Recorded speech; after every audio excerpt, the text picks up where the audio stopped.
मंगल हारी।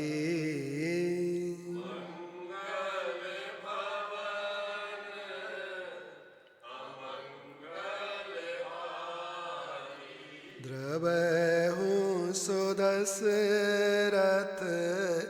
अजिर बिहारी।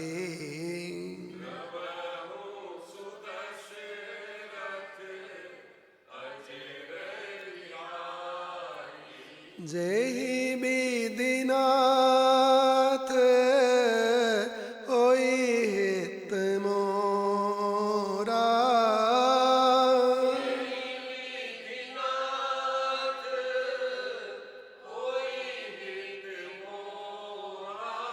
करऊं सुबेगी दास मैं तोरा।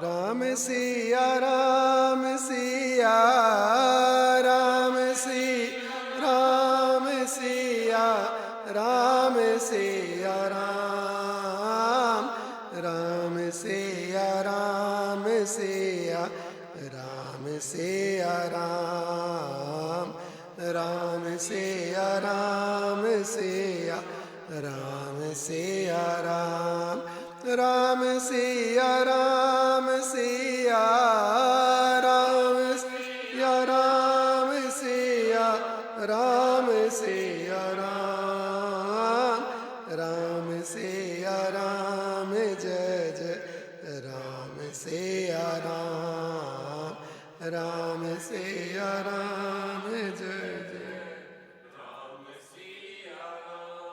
सिया रामचंद्र भगवान की। पवन सुत श्री हनुमान महाराज की।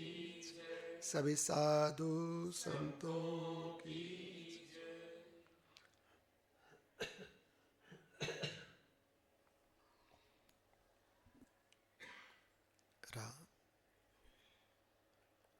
ओ भगवान की वाणमयी मूर्ति श्रीमद् योग वासिष्ठ जी, श्री जानकी वल्लभ सरकार, आपके प्रिय करजन श्री राधा माधव सरकार, आपके प्रिय करजन सभी संत जन, विप्रजन, मातृशक्ति, प्रातः स्मरणीय जन, अनंत बलवंत श्री हनुमंत लाल जी, आप सभी के चरणों में बारंबार वंदन। बोली वृंदावन बिहारी लाल की जय। राधे रानी सरकार की जय। सभी साधु संतों की जय।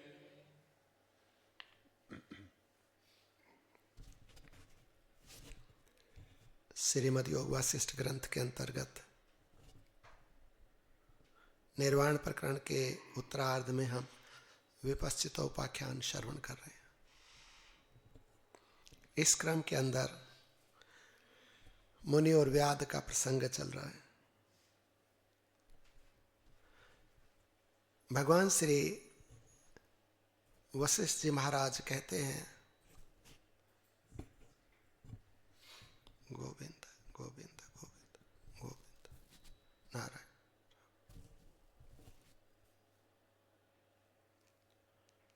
भगवान श्री वशिष्ठ जी महाराज कहते हैं,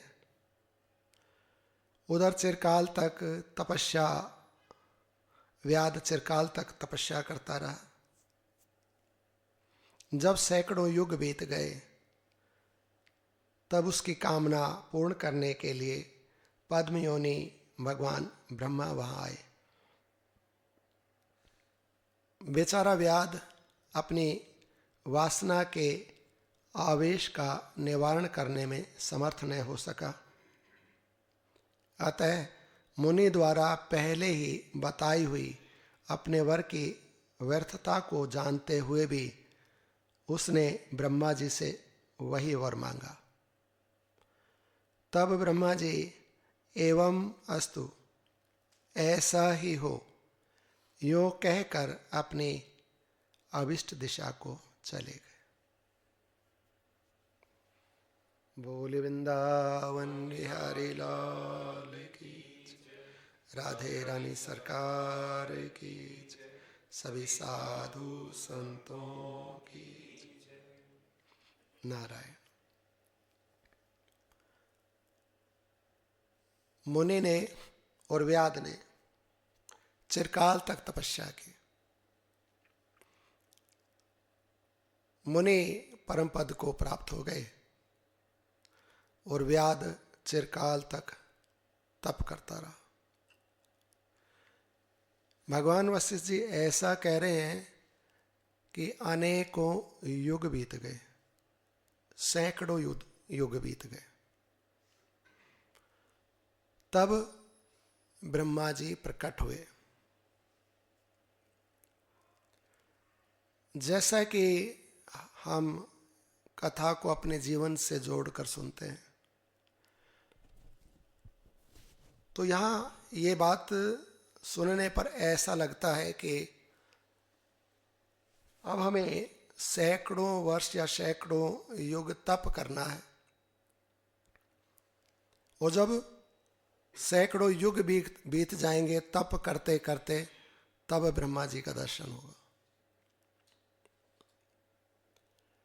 अब यदि ये बात हम माने कि सैकड़ों युगों तक हमें तप करना है,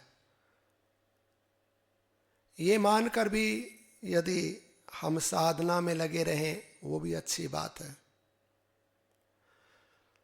पर इस बात का एक भावार्थ ये भी समझ में आता है कि साधना करते करते सैकड़ों युग बीत गए हमें, ऐसा भी समझ में आता है। अब ये कहेंगे कि यदि हमें सैकड़ों युग यानी एक कल्प बीत गए तप करते करते, तो हमें ब्रह्मा जी का दर्शन होना चाहिए, क्योंकि यहाँ कहा है कि जब सैकड़ों युग बीत गए तब ब्रह्मा जी का दर्शन हुआ। तो हमें भी यदि हम इस बात को अपने जीवन से समझते हैं, तो हमें भी ब्रह्मा जी का दर्शन होना चाहिए। बोल वृंदावन बिहारी लाल की जय, राधे रानी सरकार की जय, सभी साधु संतों की जय। नारायण।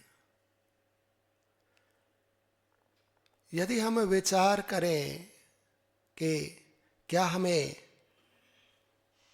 ब्रह्मा जी का दर्शन है और क्या सैकड़ों युग हमें बीत गए हैं तप करते करते, तो ये बात तो मान ली जाएगी कि सैकड़ों युग बीत गए, क्योंकि जीव तो सनातन है।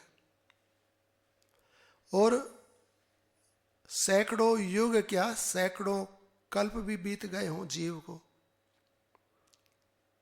और तब तो ये कर ही रहा है, कभी चाह कर और कभी बिना चाहे। जैसे कुछ ऐसे कर्म बन गए कि जिन कर्मों के फल स्वरूप इसे यातना शरीर प्राप्त हुए, जैसा कि शुभ कर्मों से स्वर्ग, अच्छे शरीर, और अशुभ कर्मों से नरक या यातना शरीर प्राप्त होते हैं। तो जब यातना शरीर प्राप्त होता है या जड़ योनियां प्राप्त होती हैं, तो उनमें न चाहने पर भी तप तो होता ही है। जैसे वृक्ष की योनि है, पर्वत की योनि है। आप पर्वत को भी कोई बिना जीव बिना प्राण का ना मानिए। अनेक बार शास्त्रों में आया है कि पर्वत भी प्राणधारी हैं, चेतन हैं, उनके भी संतान होती हैं, और माता पार्वती तो साक्षात पर्वतराज हिमालय की पुत्री। गिरिराज जी जो वृंदावन में है ना, वो गिरिद्रोण के पुत्र। अब आज्ञा भाव बीच में तो आपको निवेदन कर देते, यदि हम गलत नहीं बोल रहे हैं तो ऋषि अगस्त्य या हो सकता है कि हमें ऋषि का नाम स्मरण हो गया हो, पर महात्मा ऋषि द्रोणगिरी पर एक बार विचरण कर रहे थे तो उन्होंने एक नवजात शिशु को देखा जो बड़े ही सुंदर थे। ऋषि जो इस शिशु को देख रहे थे इसका नाम था गिरिराज, और ये गिरि द्रोण के पुत्र। जब हनुमान जी संजीवनी बूटी लेने को गए ना तो द्रोण पर्वत पर गए थे जहाँ अमृत की बूटियां मिलती। बोली वृंदावन बिहारी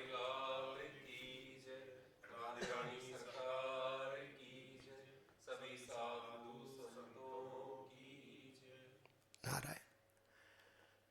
तो द्रोणगिरी पर मुनि भी तप कर रहे थे तो उन्होंने एक बालक को देखा, बड़ा ही सुंदर, बहुत उनकी शोभा, अच्छा विशाल शरीर, अनेक कंदराएं, अनेक विशाल वृक्ष, बहुत लावण्य, दिव्यता, अद्भुत आभा।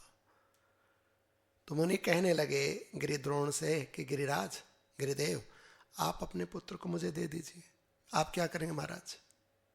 मैं इन्हें लेके जाऊंगा भगवान शिव की नगरी काशी में, और भगवान की सेवा में ये आपके पुत्र रहें, भगवान शिव इन पर विचरण करें, लीला करें इनके साथ, उनके सानिध्य में ये रहें तो इनका बड़ा मंगल, बड़ा कल्याण होगा। गिरिद्रोण कहने लगे महाराज, संतान का बिछो बड़ा पीड़ादायक होता है। आप मेरे पुत्र को लेके जाएंगे तो थोड़े दिन का ये बालक ही, अभी किशोरावस्था इसकी, मुझे तो पीड़ा होगी। पर मुनि कहने लगे नहीं, आपको देना पड़ेगा, हमारा मन इसके ऊपर आ गया है और हम चाहते हैं इन्हें भगवान की सेवा में लगाएं। तो द्रोणगिरि ने सोचा कि अब मैं मना करूंगा तो ऋषि शाप दे देंगे, मेरी चलनी तो है नहीं।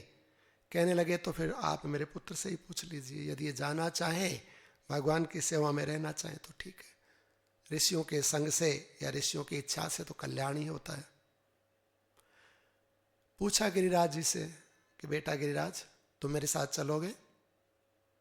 मैं तुम्हें भगवान की सेवा में लगाऊंगा। तो गिरिराज कहने लगे कि महात्मन, मैं चल तो पड़ूंगा, पर मेरी एक शर्त है, आप मुझे एक साथ उठाकर कहीं भी बिना भूमि पर रखे काशी जी ले जाएंगे तो मैं चला जाऊंगा, और यदि कहीं आपने मुझे बीच में रख दिया तो फिर मैं वहां से उठूंगा नहीं, ये मेरी शर्त है और आपको माननी पड़ेगी। तो ऋषि कहने लगे ठीक है। गिरिराज जी कहने लगे मैं बड़ा भारी हूं, मुझे उठाएंगे कैसे आप? क्योंकि आप का तो ऋषि शरीर है, अनेक ऋषि मेरी कंदराओं में तप करते रहते, मेरा तो इतना विशाल शरीर है। तो महात्मन कहने लगे बेटा तुम घबराओ नहीं। बोले वृंदावन बिहारी।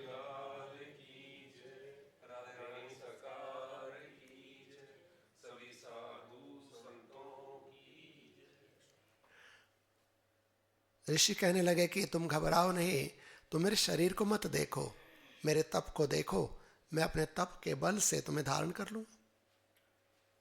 तप के बल से तो शेष जी ने पृथ्वी को, अनेक ब्रह्मांडों को धारण किया है। तप के बल से ब्रह्मा जी ने सृष्टि बना दी, तप से सब संभव है। मैं तप बल से तुम्हें उठा के ले चलूंगा, तिनके के जैसा हल्का मानकर। गिरिराज जी कहने लगे ठीक है महात्मन चलिए। अब अपने हाथ पे महात्मा ने गिरिराज जी को धारण कर लिया और यात्रा कर रहे हैं द्रोणगिरी से काशी जी की। बीच में वृंदावन आ गया, इतना लुभावना। अब गिरिराज जी तो द्रोणगिरी के पुत्र हैं, उनको तो आगे का भी पता है कि यहाँ तो भगवान श्री कृष्ण का प्राकट्य होगा, और जैसे मैं बालक हूँ ऐसे वो बालक रूप में आएंगे। तो बालक को तो बालक के साथ में ज़्यादा खेलने में आनंद रहता है। तो कहने लगे कन्हैया छोटे बन के आएंगे, और वो छोटे से कन्हैया अपने छोटे छोटे चरणों से मेरे ऊपर लीलाएं करेंगे, घूमेंगे फिरेंगे, बछड़ों को चराएंगे, मैं भी उनके साथ आनंद लूँगा। तो मैं भी अभी छोटा ही हूँ, तो यहीं क्यों ना रुक जाऊँ। तो गिरिराज जी ने अपना भार बढ़ाना प्रारंभ किया। इधर ठाकुर जी से प्रार्थना की, ठाकुर जी आपके साथ ही मुझे रहना है, खेलना है, कृपा कीजिए, रख लीजिए मुझे यहीं पर। तो इतना भार हो गया कि अब तो भारी लगने लगे गिरिराज। और इधर प्रभु ने लीला की कि मुनि को लघु शंका का वेग हो गया, इतना बढ़ गया कि अब तो सहन नहीं होता। तो कहने लगे बेटा गिरिराज तुम थोड़ा विश्राम करो, मैं अभी लघु शंका से निवृत्त होके आता हूँ। वो गिरिराज जी को पधरा दिया, ब्रज में चले गए शौच करके और अपना शुद्धि करके वापस आए। उठाने लगे तो उठे नहीं। कहने लगे गिरिराज तुम तो दुष्टता कर रहे हो, मेरा अपमान कर रहे हो, उठते क्यों नहीं हो, उठो। गिरिराज कहने लगे महात्मन अपनी प्रतिज्ञा याद कीजिए, आपने तो मुझे बोल दिया था ना कि जहां आप मुझे रख देंगे वहां से मैं उठूंगा नहीं। नहीं नहीं नहीं, तुम्हें मेरे साथ चलना है, मैं तुम्हें भगवान शिव की सेवा में रखूंगा। कि महात्मन अब तो मेरा मन लग गया यहाँ, अब तो मैं यहाँ से ब्रज से कहीं जाऊंगा नहीं, अब आप कृपा कीजिए, आप यहीं से प्रस्थान कीजिए, मुझे यहाँ रहने दीजिए। कई बार मुनि ने उठाने का प्रयास किया, आप तो बैठ गए एक स्थान पर, भगवान को याद कर रहे हैं, ठाकुर जी अब जाने मत देना मुझे यहाँ से कहीं। उठे नहीं तो क्रोध आ गया, क्रोध आ गया तो शाप दे दिया कि तुम मेरा अपमान करते हो तो मैं तुम्हें शाप देता हूं कि तुम तिल तिल घटते रहोगे। गिरिराज बोले महात्मन आप जो मर्जी दीजिए, शाप दीजिए, वरदान दीजिए, अब तो ठाकुर जी के चरणों को अपने ऊपर पधरा कर ही हम विश्राम लेंगे, उनकी लीला में अब हम सम्मिलित ही होंगे, उसके बाद हम रहे ना रहे कोई चिंता नहीं है। तो ऐसा कहते हैं कि मुनि के शाप से गिरिराज जी तिल तिल घटते रहते हैं। ऐसा भी संत कहते हैं जब गिरिराज जी पूरे अदृश्य या अपनी लीला का स्मरण कर लेंगे, माँ गंगा जब अपनी लीला का स्मरण कर लेगी, जब गिरिराज जी और गंगा जी नहीं होंगे तो उस समय घोर कलयुग आ जाएगा, ऐसा भी कहते हैं। यह प्रतीक भी है, ऐसा भी कह रहे हैं। अभी बीच में प्रसंग याद आ गया तो हमने बोल दिया कि पर्वत भी प्राणधारी होते हैं, पर्वत भी मेल फीमेल होते हैं, उनके संतान होती है, उनको भी सुख दुख होते हैं, इस सृष्टि में सब चेतन है। तो ये जड़ क्यों कह दिया? बस किसी में चलने की शक्ति है उनको जंगम कह देते हैं, और कोई एक स्थान पे रहते हैं उनको स्थावर कह देते हैं। तो इस शब्दों का भेद है। भगवान की दृष्टि में, भगवान की सृष्टि में भगवान से अतिरिक्त कुछ नहीं, एक परमात्मा, दूसरा कुछ भी नहीं, सब चेतन है, सब ब्रह्म है, दूसरा कुछ नहीं।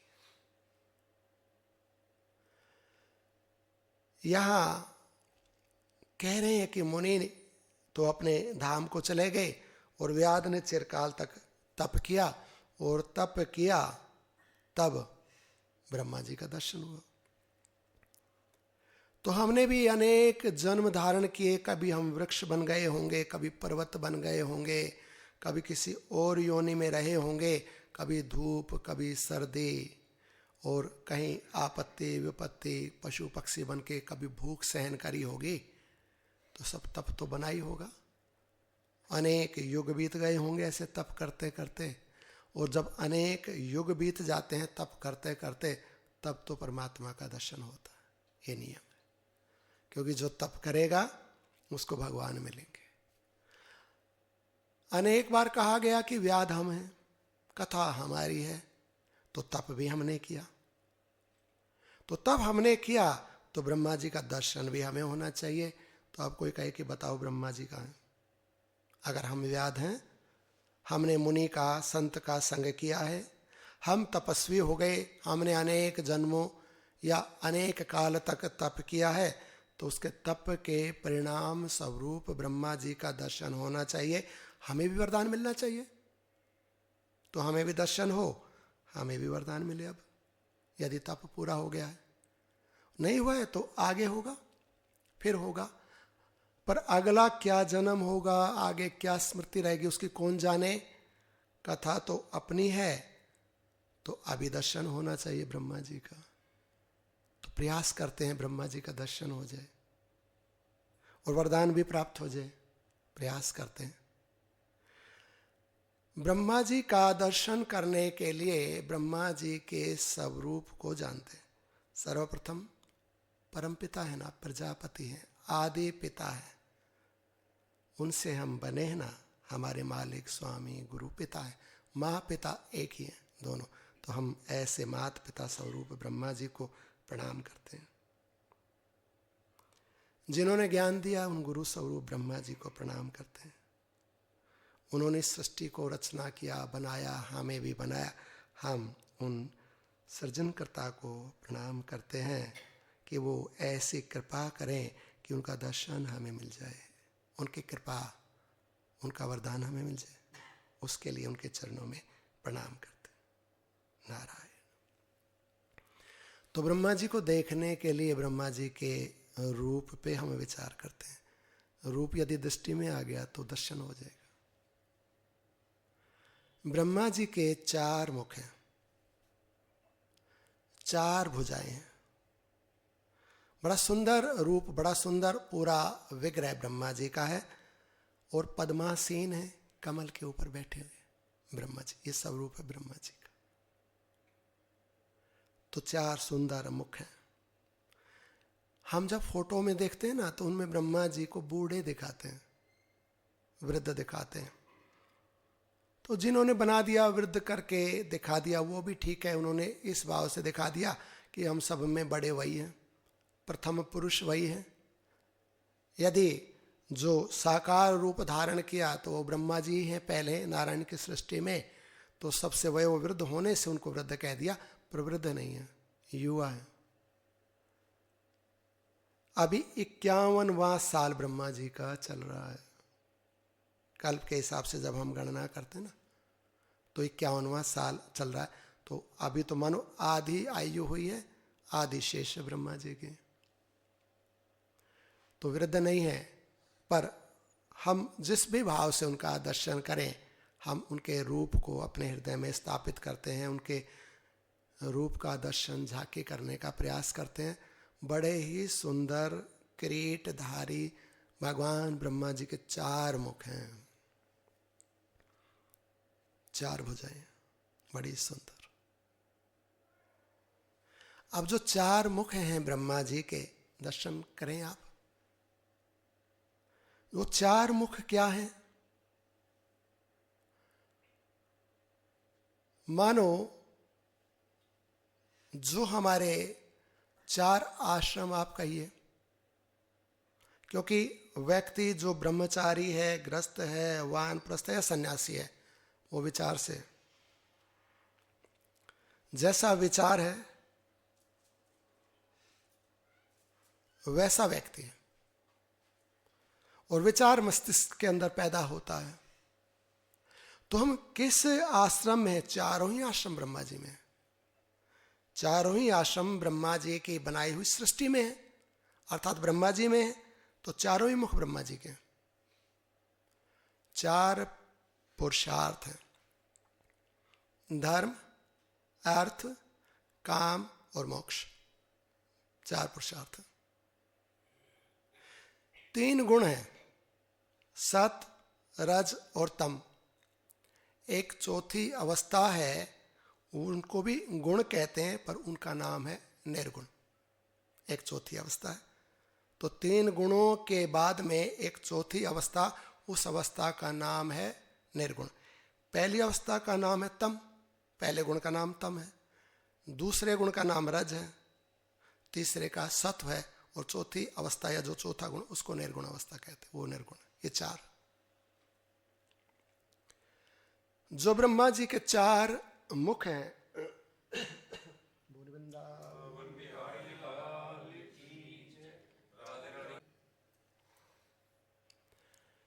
उन्हीं में ये 4 आश्रम हैं, 4 विचार हैं, 4 प्रकार की हमारी स्थिति है। अब हम किस विचार में जीते हैं? ब्रह्मचर्य में, कि गृहस्थ में, कि वानप्रस्थ में, कि सन्यासी हो गए? किस विचार हमारा मस्तिष्क कौन सा कार्य कर रहा है, किस स्थिति में हम हैं? ब्रह्मा जी के जो 4 हाथ हैं ना, उन 4 हाथों में 2 हाथ ऊपर को हैं और 2 नीचे को। आप ब्रह्मा जी का रूप देख सकते हैं कहीं फोटो में, आप जब देखेंगे तब। तो 2 हाथ ऐसे ऊपर हैं, 2 नीचे हैं। तो जो ऊपर को हाथ है ना, तो पहले हाथ में वेद है ब्रह्मा जी के, पहले हाथ में। वेद धारण किया ब्रह्मा जी। और जो नीचे को दूसरा हाथ है उसमें कमंडलू है। फिर नीचे का जो तीसरा हाथ है ना उसमें माला है। और फिर चौथा हाथ जो ऊपर उसमें कमल है। ऐसा भगवान की झांकी है जब आप दर्शन करते हैं तो। अब जो ये पहला हाथ है जिसमें वेद भगवान ने धारण किए हुए हैं, तो इसका अर्थ हम ऐसा कर सकते हैं कि तो सबसे प्रथम चीज है ग्रहण करने के लिए। अब जो पहले जो 4 मुख बताए ना, या 4 आश्रम कहे, 4 विचार कहे, या 4 गुणों की जो बात हुई, सत्व रजतम या निर्गुण की, उनकी प्राप्ति कैसे होगी, उस भाव तक, विचार तक, उस मस्तिष्क तक, स्थिति तक हम कैसे जाएंगे, उसके लिए अब क्रम हम समझ रहे हैं। तो सर्वप्रथम जो ऊपर को हाथ है ब्रह्मा जी का, उसमें है वेद। वेद का अर्थ होता है ज्ञान। कोई भी वेद है, वेद का तो मीनिंग ही ज्ञान है। किसी वेद में धनुर का, किसी में अर्थ का, अथर्व, साम गाने का ज्ञान है। ज्ञान, कर्म, उपासना, 3 प्रकार के कांड वेदों में रहते हैं। और फिर इनका जो फल है वो निर्गुणता, चौथा, वो भी वेद से प्राप्त होता है। तो सर्वप्रथम जो ग्राह्य है कल्याण के लिए वो है ज्ञान, क्योंकि ब्रह्मा जी के पहले हाथ में और सबसे ऊपर है ज्ञान। जब हम जन्म धारण करते हैं या कोई बालक जन्म धारण करता है तो उसको सर्वप्रथम ज्ञान प्रदान किया जाता है। कुछ चीज़ें स्वाभाविक है ना, उसका भोजन इत्यादि, जो मलमूत्र इत्यादि करता है, मान लो गोद में, बिस्तर में, वो एक नेचुरल क्रिया है, उस पर कोई बल नहीं लगाना, वो सहज है, बाय डिफॉल्ट इनबिल्ट है वो, वहाँ कुछ भी बल आपको नहीं लगाना है। अपने आप खा पी लेगा, रोएगा, माँ खिला देगी, अपने आप मलमूत्र चला जाएगा, सोना जागना, वो नेचुरल क्रिया, नेचुरल है वो सारा का सारा गुण। पर वो अपने आप पढ़ नहीं सकता है, तो पढ़ने के लिए अब गुरु चाहिए। पहला गुरु माँ है, फिर पिता है, फिर आचार्य, फिर एक दीक्षा के गुरु ही, 4 हो गए। तो सर्वप्रथम जो दिया जाता है या जिसकी महत्ता जीवन में समझी गई वो ज्ञान है, तो ज्ञान दिया जाएगा। ब्रह्मचर्य आश्रम 25 बरस तक रहता है ज्ञान के लिए, पूरा ज्ञान अर्जन कीजिए, ब्रह्मचर्य का पालन कीजिए। अब इसने पूरा ज्ञान अर्जित कर लिया, ये विद्वान हो गया, क्या करने का है, क्या छोड़ने का है, क्या सत्य वस्तु है, क्या असत्य वस्तु है, आत्मा, परमात्मा, प्रकृति, पुरुष, इसने जान लिया, ज्ञानवान हो गया। तो ज्ञान के बाद में जो दूसरी क्रिया घटित होती है, जब दूसरे आश्रम में प्रवेश होते हैं तो वो गृहस्थ आश्रम है, और दूसरे हाथ में ब्रह्मा जी के कमंडलू, कमंडलू में द्रव्य है। अब उसको आप जल कहिए कि द्रव्य कहिए, वो एक स्टोरेज के लिए है।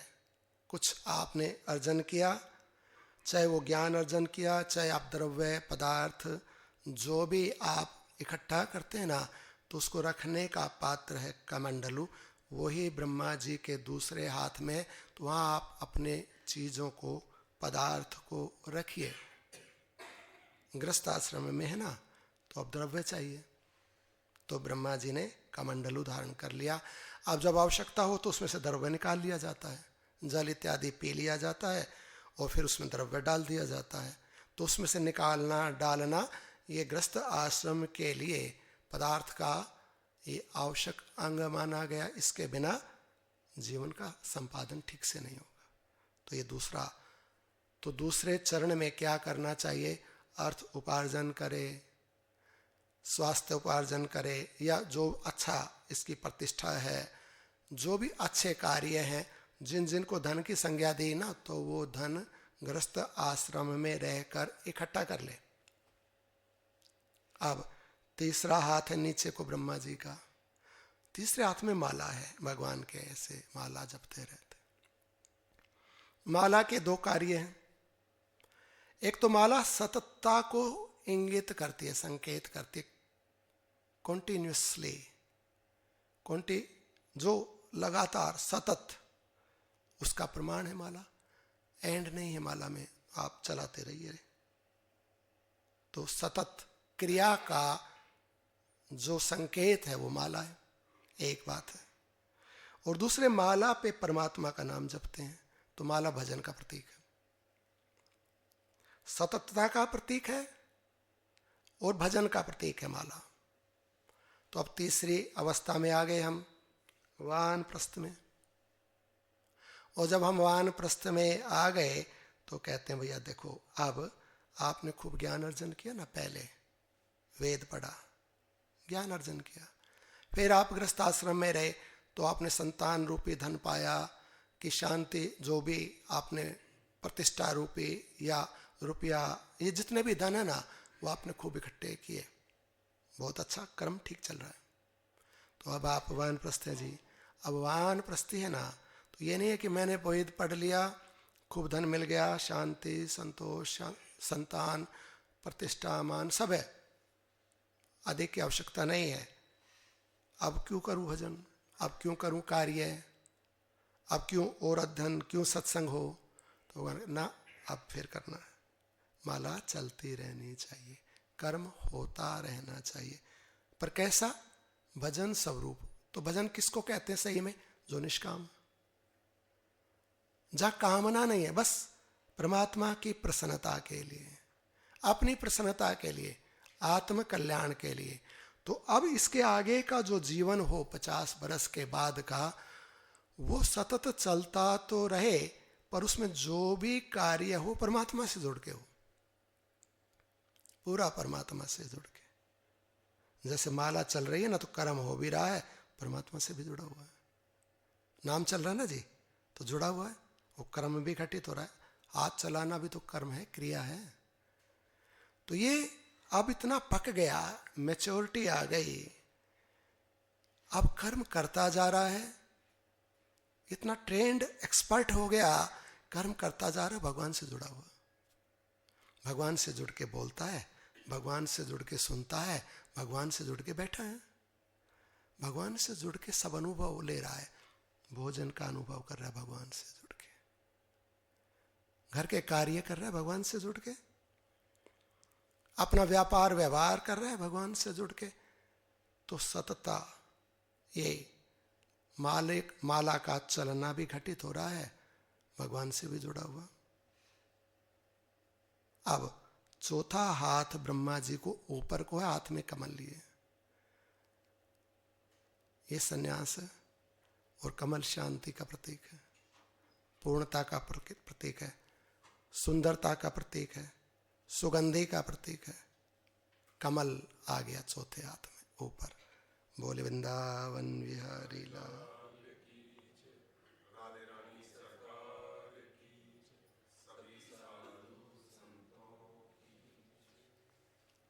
अब चौथा आश्रम आ गया जी, सन्यास। सन्यास माने छोड़ देना। कहां से? भीतर से। वही सन्यास सार्थक है जिसमें भीतर से छोड़ दिया। भीतर से जब छूट गया, आसक्ति जब निकल गई, सन्यास हो गया। सन्यास आश्रम में जाएं, अच्छी बात है, बहुत ही बढ़िया है। आश्रम परिवर्तन करें, बहुत बढ़िया है। किसी कारणवश मान लो पत्नी आज्ञा नहीं देती है, परमिशन नहीं करती है, नहीं चाहती है, या कोई ऐसी व्यवस्था, कोई ऐसी परिस्थिति, या अपनी सामर्थ्य की कमी, कुछ भी लगाओ, नहीं जा पा रहे ना, तो घर में रहकर आसक्ति को छोड़ दे, कोई बात नहीं, रहे घर में। तो घर में भी रहकर सन्यासी रहा जा सकता है। अनेक संत हुए हमारे परंपरा में जो गृहस्थ थे और सन्यासी थे, अनेक हुए। तो चौथे में अब चला जाए, सन्यास आश्रम में आ जाए। अब मानो कमल आ गया हाथ में, जिसके जीवन में सुगंधि है, जिसका जीवन सुंदर है। किसका जीवन सुंदर है? जिसने पहले वेद अध्ययन किया, अर्थात ज्ञान अर्जन किया। आवश्यक नहीं गुरुकुल में रहकर वेद अध्ययन किया, जो भी अच्छा कर्म विधि और निषेध बताया गया है ना, वो यदि संपादित हो गया तो वेद अध्ययन हो गया। हो गया कि ये करने का है और ये नहीं करने का। यदि आत्मा परमात्मा को, यदि प्रकृति पुरुष को जान गया तो हो गया वेद अध्ययन। तो पहले वेद अध्ययन करे, ज्ञान अर्जन। तो जिसने ज्ञान अर्जन किया, ईमानदारी से धर्म अनुकूल द्रव्य इकट्ठा किया, संतान रूपी धन या और भी प्रतिष्ठा रूपी जो भी धन इसने अपने कमंडलों में भर लिए, और इसके बाद भी जो असंग होकर परमात्मा से जुड़कर कर्म करता रहा, जुड़ा रहा परमात्मा से, होते रहे उससे कर्म, भजन में परमात्मा में लगा रहा, तो उसका जीवन सुंदर है। उसके हाथ में कमल आ जाएगा, वो संन्यास में प्रविष्ट हो जाएगा। उसका जीवन सुगंधिमय है, सुंदर है, उसी का जीवन सुंदर। वही विश्रांति को, शांति को प्राप्त होता है। ब्रह्मा जी बैठे किस पर है? कमल पर। हाथ में क्या है? कमल। तो दो कमल हैं, एक जिस पे बैठे हैं वो कमल है, एक हाथ में कमल है। जिस पे बैठे ना वो जल में है वो कमल, पर जल से अलग है। और जो हाथ में कमल है ना वो संन्यास रूपी कमल है, संसार में है पर संसार से अलग है। ब्रह्मा जी की उत्पत्ति जल से हुई, नार से हुई ना, नारायण से हुई, जल से हुई। और नार में से, जल में से या नारायण में से कमल प्रकट हुआ, और नारायण या नार में से प्रकट हुआ कमल जल से अलग है। तो माता पिता कौन है जल के, कमल के? जल। तो जिससे ये कमल प्रकट हुआ वो अपने माँ बाप के साथ भी है, जल में है, उससे अलग भी है। और ब्रह्मा जी से सब संसार प्रकट हुआ, तो ब्रह्मा जी सबके माँ बाप हैं। पहले जल, और जल के माँ बाप, कमल के माँ बाप जल, और कमल से ब्रह्मा जी। तो उत्पत्ति कहाँ से हुई? नारायण, फिर नार, फिर कमल, फिर ब्रह्मा जी, ऐसे उत्पत्ति है ना।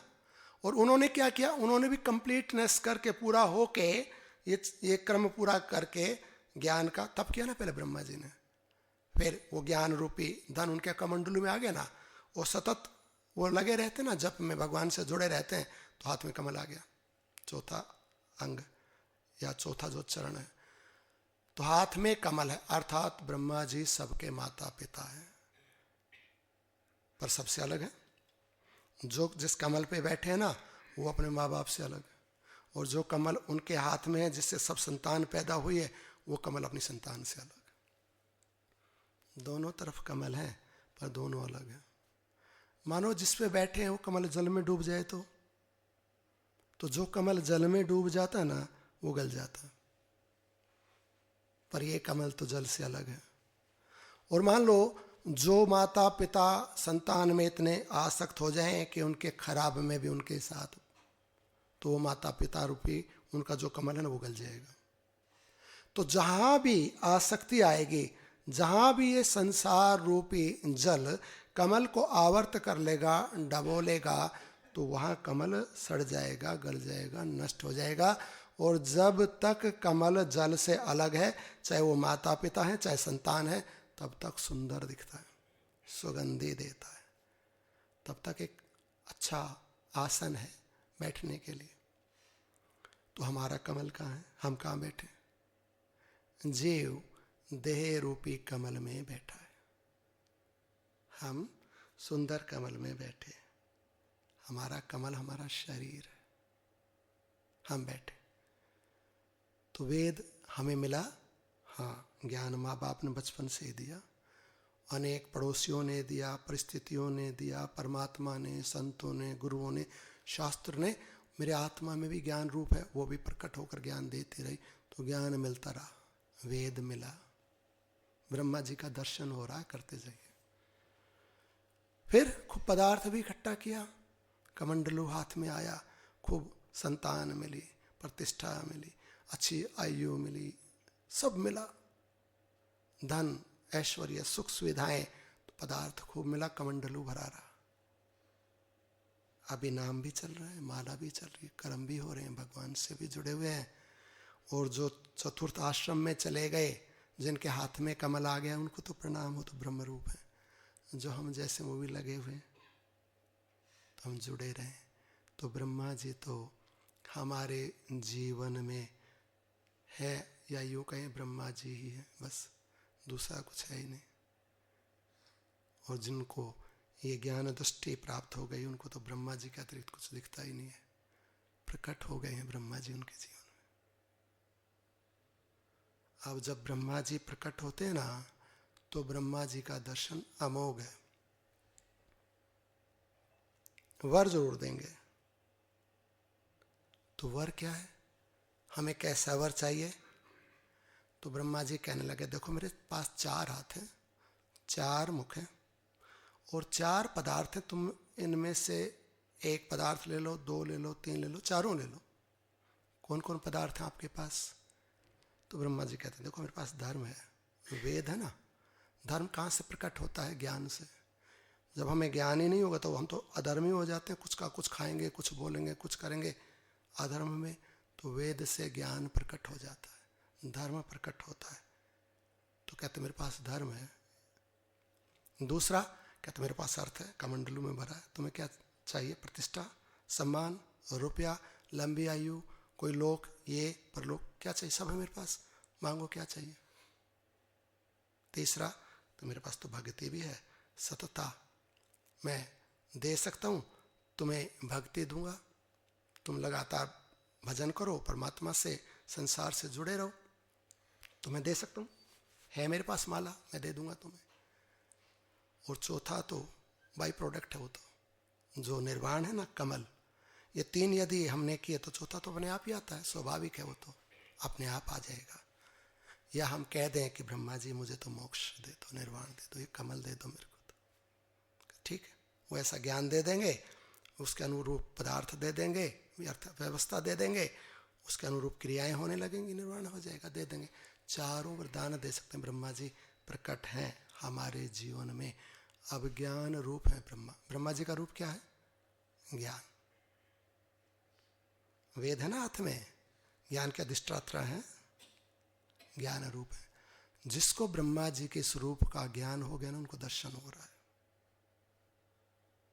ज्ञान से ज्ञान का दर्शन होता है, आत्मा से आत्मा का दर्शन होता है, जड़ से जड़ का दर्शन होता है। तो जिसको ये ज्ञान हो गया कि ये ब्रह्मा जी का रूप है, उनको दर्शन मिल गया है। देख लिया, 4 हाथ 4 मुख हैं, चारों देने को उद्यत है। आप चाहिए मांगिए, क्या मांगते हैं? अब हमारे ऊपर निर्भर करता है कि हम क्या मांगते हैं। 3 गुण है ना, सत, रज, तम। अब जिस गुण की अधिकता हमारे अंदर है, उस गुण के अनुरूप हम ब्रह्मा जी से वरदान मांगते हैं। दैत्यों ने खूब तप किया, ब्रह्मा जी प्रकट हो गए, मांगो। तो अपने लिए मांगा, कुछ भी शक्ति मांगी, या संसार का विनाश करने का वर मांग लिया, दूसरों का वध करने का, या दूसरों से पराजित ना हूं, मेरा वर्चस्व रहे, इतने बाहर नहीं मरूं, भीतर नहीं मरूं, पता नहीं क्या क्या मांग लेते हैं। मांग सकते हैं। विभीषण जी को भी दर्शन हुआ, विभीषण जी ने भी वर मांगा कि मैं भगवान का भजन करूं, मुझे भगवान मिले। मिल गए राम जी, दे दिया। इन गुणों की हमारे जीवन में न्यूनता अधिकता होती रहती है। हमारे कर्मों के अनुसार, हमारे रुचि के अनुसार। 4 मुख है ना ब्रह्मा जी के, हमारे भी 4, हमारे भी 4 हाथ हैं। ये बताए ना, अभी चारों चीज तो है हमारे पास, चारों मुख है, चारों प्रकार के विचार हैं। एक विचार है तामसिक, एक है राजसिक, एक है सात्विक, और चौथा है निर्गुण। 4 मुख है हमारे पास भी। अब यदि तामसिक विचार की अधिकता है, तमोगुणी वस्तु मांगते हैं, मरना मारना। राजसिक विचार की अधिकता है, उस पर बल दिया गया है, जोर दिया गया, कार्य किया गया, उसी को सब कुछ मानते हैं तो संतान, संपत्ति, संसार, ये सब बड़ी आयु, अमरता मांगते हैं। और यदि तीसरा मुख ज़्यादा शक्तिशाली है, सत्वगुण की प्रधानता हो गई है ना, तो भगवान की भक्ति मांगते हैं, शांति मांगते हैं, अच्छे कार्य, लोगों की सहायता, संसार के काम हम आ जाएं तो इस सत्वगुणी वस्तु मांगते हैं। और यदि निर्गुण भाव बड़ा हो तो कहते हैं कुछ नहीं चाहिए, हम तेरे यंत्र हैं, तू जो चाहे करा, तेरी वस्तु है, जैसे उपयोग कर। चाहे तो तब ना जब हम हों, है ही नहीं, हमारी कोई सत्ता ही नहीं, सत्ता तो तेरी है, सत्ता तो आत्मा की है, अस्तित्व तेरा है, तू अपनी वस्तु को जैसे प्रयोग कर, जैसे मर्जी। मैं नाम का कुछ है ही नहीं तो मांगे कौन, निर्गुण भाव। तो वहां भगवान खुद ही उतर जाते हैं उसके भीतर में, तो मैं अपने आप को ही तेरे को दे देता। ये चार मुख है, चार हाथ, कमल पे बैठे हैं जो जल से अलग है, कमल धारण किए हुए हैं जो संतान रूपी, संसार रूपी जल से अलग है। चार मुखों में चार प्रकार के विचार, चार प्रकार के आश्रम, चार प्रकार के भाव, चार प्रकार के पदार्थ हैं। जिसको जो चाहिए ब्रह्मा जी से ले लो, जो चाहिए। दर्शन हो गया है, प्रकट हो गए। यहां जो व्याध की कथा आई है, तो व्याध की कथा में मुनि वशिष्ठ जी ने कहा कि करोड़ों कल्प बीत गए, हजारों लिखा, सैकड़ों, कि सैकड़ों युग बीत गए तप करते, तब ब्रह्मा जी का दर्शन हुआ। और जब ब्रह्मा जी का दर्शन हुआ तो व्याध ने मांगा क्या, याद बता दी ना किसके गुण की प्रधानता है, क्या हम चाहते हैं उसके अनुसार मांगते हैं। तो यहाँ मांगा व्याध ने, वो सुनिए। कह रहे हैं बेचारा व्याध अपनी वासना के आवेश का निवारण करने में समर्थ न हो सका, अतः मुनि द्वारा पहले ही बताई हुई अपने वर की व्यर्थता को जानते हुए भी उसने ब्रह्मा जी से वही वर मांगा कि मैं राजा हो जाऊं, मैं बिल्कुल प्रधान जो सत्ता है ना इस पृथ्वी की, इसका सार्वभौम राजा हो जाऊं, पूरी भूमि का चक्रवर्ती सम्राट मैं हो जाऊं, सारे सुख भोगूं, खूब मेरी रानियां हो, बड़ा मेरा साम्राज्य हो, सब मेरे अधीन हो, इतना बड़ा मैं सम्राट बन जाऊं। ये मांगा, ब्रह्मा जी बोले दिया। लो, कमंडलों की वस्तु मांगी ना तो दो पीछे तो और भी थे, चौथी मांग लेता, ये अपने आप ही आ जाते, आनंद सुख सब कुछ मिल जाता। पर ऐसा क्यों नहीं हुआ? कह रहे हैं वासना के आवेश का निवारण नहीं कर सका, इसलिए ये वर मांगा। वासना बड़ी प्रबल थी, भीतर में बड़ी पक्की हुई वासना पका रखी थी। व्याध था ना बेचारा, जंगलों में बस ये मार काट करके जीवन जीता था। और राजा के बारे में सुन रखा था कि राजा बड़ा शक्तिशाली, बड़ा समृद्ध होता है, बड़ा सुखी होता है, तो मन में वो चीज बैठी हुई थी, वही मांगी। गुण कैसे कार्य करते हैं? हम जिस गुण को सत्ता प्रदान करते हैं, परमात्मा किसी को सुख दुख नहीं देता है, पर हमें मिल रहा है, तो हमें क्यों दुख मिलता है या क्यों सुख आ जाता है जीवन में? तो कहते हैं किस गुण को महत्व दिया और उस गुण के महत्व देने से क्या कर्म बने, क्या कर्म बनने से क्या फल मिले, सुख मिले कि दुख मिले, उस गुण के। जैसे एक व्यक्ति चल रहा है, उछल कूद कर रहा है, उछलते हुए चलते हैं ना, बड़े चलते चलते हुए कभी ठोकर मारते हैं इस पत्थर को, कभी उछलते हैं ये वो, और वो गिर गया, टांग टूट गई। कहने लगा, शिकायत करने लगा, भगवान ने मेरी टांग तोड़ दी, मैं तो अच्छा भला था। तो कहेंगे नहीं नहीं, भगवान ने नहीं तोड़ी है, तू ही नहीं टिक रहा था। तो कहे मैं क्यों नहीं टिक रहा था? तो कहते तेरे अंदर रजोगुण बड़ा प्रबल था, रजोगुण बढ़ाना चाहता है। युवावस्था में या जो संसार को सत्य मानते हैं ना, उनमें रजोगुण की कर्म करने की बड़ी प्रधानता रहती है, बड़ी चंचलता रहती है। ये कर लूँ, वो पकड़ लूँ, वो देख लूँ, वो कमा लूँ, वो खा लूँ, ये कर लूँ, भागता रहता, उछलता रहता बंदर के जैसा। रजोगुण की प्रधानता है बहुत ज्यादा। एक हिंसा में, बुरे कार्यों में ही रस ले रहा है, छीना झपटी चोरी, दूसरों को दुख देने में तमोगुण बड़ा हुआ है। पता ही नहीं इसको कि मेरे तमोगुण के कारण ये सब हो रहा है, या ये तमोगुण मुझसे कार्य करवा रहा। एक उपन्यास है क्राइम एंड पनिशमेंट, 488 पेज की है, आप गूगल पे पढ़ सकते हैं। Crime and punishment. बोलिए वृंदावन विहारी लाल राधे।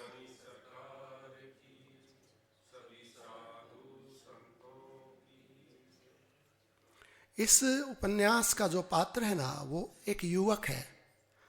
युवा, एक अंग्रेजी विदेश की कथा है, विदेश का उपन्यास है। वो जो युवा है, एक बूढ़ी वृद्धा महिला के घर में किराए पे रहता है। अब इसने देखा कि जो वो वृद्धा है, वो ब्याज पे पैसे दे के लोगों से ब्याज वसूलने का कार्य करती है। और ये जो वृद्धा है इतनी कठोर है ब्याज लेने के अंदर कि लोग मजूरी में इसके पास आते हैं पैसे लेने के लिए, मजबूरी में इससे पैसे मांगते हैं तो ज्यादा ब्याज पे पैसे देती है। और उस ब्याज की वसूली में उनका सब हार लेती है, कहीं रियायत नहीं करती। बेचारे लोग ब्याज देते देते मर जाते हैं, उनकी चीजें सब चुक जाती, उनका जीवन विस्मात हो जाता, ब्याज नहीं उतरता है। ये युवक देखता है, इससे प्रतिदिन लोग आते हैं, गिड़गिड़ाते हैं, माफी मांगते हैं, थोड़ा ब्याज कम कर दो, कमाई नहीं है, बड़ी मुश्किल में है, एक पे भी दया नहीं करते। बड़ी वृद्ध है, 2-4 साल 5-7 साल में मरने वाली है। अब ये किराएदार ये रोज देखता है इस घटना को, तो कितनी कठोर है, कितनी पीड़ा देती है लोगों को। लोग इसे मार क्यों नहीं डालते? ये मर जाए तो कितने लोगों को कष्ट मिट जाएगा। सैकड़ों लोगों को इसने ब्याज पे पैसे दिए, सब आनंदित हो जाएंगे, सुखी हो जाएंगे, खून चूसती रहती है सबका। क्यों इसको लोग नहीं मार डालते? ऐसा वो सोचता है पात्र मन में। सोचता मुझे क्या दिक्कत है, मुझे क्यों मतलब, क्या मतलब, मैंने तो ब्याज पे लिया नहीं, मेरा कुछ इसने बिगाड़ा नहीं, मेरे को तो घर में रखे हुए टाइम पे इसका किराया देता हूँ, मुझे क्या लेना देना, मैं क्यों इसके बारे में सोचूं कि कोई इसको मार दे बुढ़िया को। फिर देखता है, फिर वो वैसा ही बर्बर बर्ताव करती है। फिर उसकी वो सोचने लगता कितनी कठोर है, कितनी क्रूर है, मुट्ठियां बिछने लगती है उसको। मेरा मन करता मैं ही मार दूं इसको। ऐसे बार बार कभी मुट्ठी बीचे, कभी दांत खटखटाए, कभी उसके ऊपर देखता रहता है। सब प्रतिक्रियाएं चलते चलते कई वर्ष बीत गए। एक दिन इसको कॉलेज की फीस भरनी थी, इसके पास भी पैसे नहीं थे, जाए कहाँ। कहने लगा कि इसी से ले लेता हूँ, उसके पास तो खूब पैसे हैं, बुढ़िया के पास। गया कि माता जी मुझे कॉलेज की फीस भरनी है, कुछ रुपए चाहिए। कितने चाहिए? इतने पैसे चाहिए। क्या गिरवी रख सकते हो? तो मैं तो खुद किराए पे रहता हूँ, मेरे पास तो कुछ है नहीं, तो मिलता नहीं है ऐसे कुछ। उससे ज्यादा कीमत की वस्तु रख, तब पैसा मिलेगा, नहीं तो मैं देती नहीं ऐसे किसी को। उसके पास एक बड़ी कीमती घड़ी थी। उस युवक ने कहा माँ ये घड़ी है, ये आप रख लो गिरवी, मुझे पैसे दे दो, मुझे फीस भरनी है कॉलेज की। उसने ली घड़ी, अलट पलट के देखी, बड़ी वृद्ध थी, नजर भी कमजोर थी, तो खिड़की के पास गई, खिड़की की रोशनी में बार बार उसको देख रही है, बार बार बड़ा टाइम लगा दिया, कभी उलटती है, पलटती है, रगड़ती है, देखती है, ठीक है कि नहीं है, चलेती है कि नहीं है, कितने की बिकेगी। वो उसका गुस्सा बढ़ रहा है, उसकी मुट्ठियां बिछने लगी कि कैसी है इतनी कीमती घड़ी, थोड़े से पैसा मांगता हूँ देती नहीं है, कितनी निर्दयी, कितनी क्रूर है। और पता नहीं कब जाके उसने बुढ़िया की गर्दन पकड़ ली, दबा दी। थोड़ी देर में तो आंखें बाहर आ गई, दम नहीं बंद हो गई। अब इसको पता लगा कि ये मर गई, तो ये तो छोड़ के भागा वहां से अपने रूम में, डर गया, भयभीत हो गया, बिस्तर में घुस गया। अब विचार करिए, मैंने क्या कर दिया, मेरे से गलती कैसे हो गई, क्यों मार दिया मैंने? वो तो मेरे को पैसे देने वाली थी, मेरी मदद करने वाली थी, अपने घर में रखती थी, क्यों मार दिया मैंने? ये गलती मुझसे कैसे हो गई? किसने करवा दी मुझसे ये गलती, ये अपराध, ये पाप किसने करवा दिया मुझसे? कौन है जो देता है? डेविल है। कौन है? किसने मेरे से क्राइम करवा दिया? तो उसने विचार किया कि जो मैं बरसों से पोषण करता रहा एक विचार का, क्यों इसको कोई मार नहीं डालता है, क्यों कोई इसको मार नहीं डालता है? और मैं उस विचार को खाद देता रहा, पानी देता रहा, वो विचार मेरे अंदर बढ़ता चला गया। तमोगुण, वो वैश्यत, वो गुस्सा मुझ में बढ़ता चला गया, और उसी तमोगुण ने आज मेरे हाथ से बड़ा क्राइम करवा दिया। हम भी जब कोई भी खराब कार्य करते ना, या कोई भी अच्छा कार्य करते हैं, तो पहले हमने पोषण किया उस विचार का। गुस्से से भर गया, और गुस्से से भर के व्यक्ति ने बड़ा नुकसान कर दिया, मार दिया, लहूलुहान कर दिया, सामने वाला मर गया, या चोट लग गई, या खुद मर गया, या खुद को ज्यादा चोट, बड़ा नुकसान हो गया। कहता किसने करवा दिया मुझसे ये गुस्सा? किसने, कैसे मुझ में इतना गुस्सा आ गया? जब हम विचार करते हैं ना सूक्ष्मता से, तो हम ही गुस्से को बढ़ाते हैं, पोषण करते हैं, तब तक जब तक वो हमारी कंट्रोल के या लिमिट के बाहर नहीं हो जाए। तब तक एक लिमिट के अंदर चीजें आप कंट्रोल कर सकते हैं, और यदि लिमिट क्रॉस हो गई तो आपके कंट्रोल में नहीं रहेगी चीज। हम जैसे बोलते हैं ना, तो परा, पश्यन्ति, मध्यमा, वैखरी, ये चरण है वाणी के। तो हमने विचार किया कि मैं बोलूं, उदाहरण दे रहे हैं, उदाहरण पे बात कर रहे हैं कि कैसे हम कर्म करते हैं, कर्म के पीछे जो साइंस है, और कैसे हम अच्छे कर्म कर सकते हैं, कैसे बुरे, और वो गुण किससे बनते हैं, वो उस पर हम डिस्कस कर रहे हैं। यहाँ जो व्याध ने देखो कितने समय तक मुनि के साथ रहा, कितना तप किया, और मांगा क्या कि मुझे को राजा बना दो। मोक्ष नहीं मांगा, मांग सकता था, ऑप्शन था उसके पास। हमारे पास भी ऐसे बहुत से ऑप्शंस होते हैं कि जब हम अच्छा कर सकते हैं, पर हम चूक जाते हैं और फिर दूसरों को दोष देते हैं। उसका यहाँ उदाहरण दिया जा रहा क्यों ये सब होता है। अब मैंने बोलना चाहा तो वाणी, विचार वाणी का रूप धारण करता है, परा का। फिर वो पश्चंती, तो नाभि क्षेत्र में ऊपर उठने को लगती है वाणी। डेवलप हो रही हैं चीजें, आप समझिए, और कहाँ आके डिलीवर होती हैं। फिर वो मध्यमा हो जाती है, यहाँ आ जाएगी वक्ष में। फिर परा, पश्चंती, मध्यमा, और कंठ में आके जब ही मैंने, अब जब देखिए यहाँ तक विचार कीजिए, मैंने विचार किया, शब्द निर्माण हो गया, शब्द निर्माण होकर मेरे मुख में आ गया। अब तक मेरे पास ऑप्शन है, मैं बोलूं या नहीं बोलूं। मानो खराब शब्द है कोई, मैं किसी को इंसल्ट कर रहा हूं, तो मेरे अंदर पैदा हो गया विचार के माध्यम से शब्द। अब मैं इंसल्ट कर सकता हूं, बोल सकता हूं, परंतु मैं बोलूं ना बोलूं, मेरे पास ऑप्शन है। यहाँ पर आखिरी ऑप्शन है, ये लिमिट है यहाँ। पहला तो क्या था, मैं जो सोचूं ही नहीं, बुरा शब्द विचारूं ही नहीं, बुरे शब्द का निर्माण ही नहीं करूं, उत्तम स्थिति है। पर हो गया निर्माण, मैंने कर दिया, मैंने पोषण दिया उसको, मैं बढ़ाता रहा, और अब मैंने वो अपशब्द बोल दिया। लिमिट क्रॉस होगी, डिलीवर हो गया वर्ड, अब मैं वापस नहीं ला सकता, अब उसका नुकसान आएगा 100%, उसको मैं रोक भी नहीं सकता। हम में क्रोध बढ़ रहा है, हम ही उसको क्रोध को पोषण दे रहे हैं।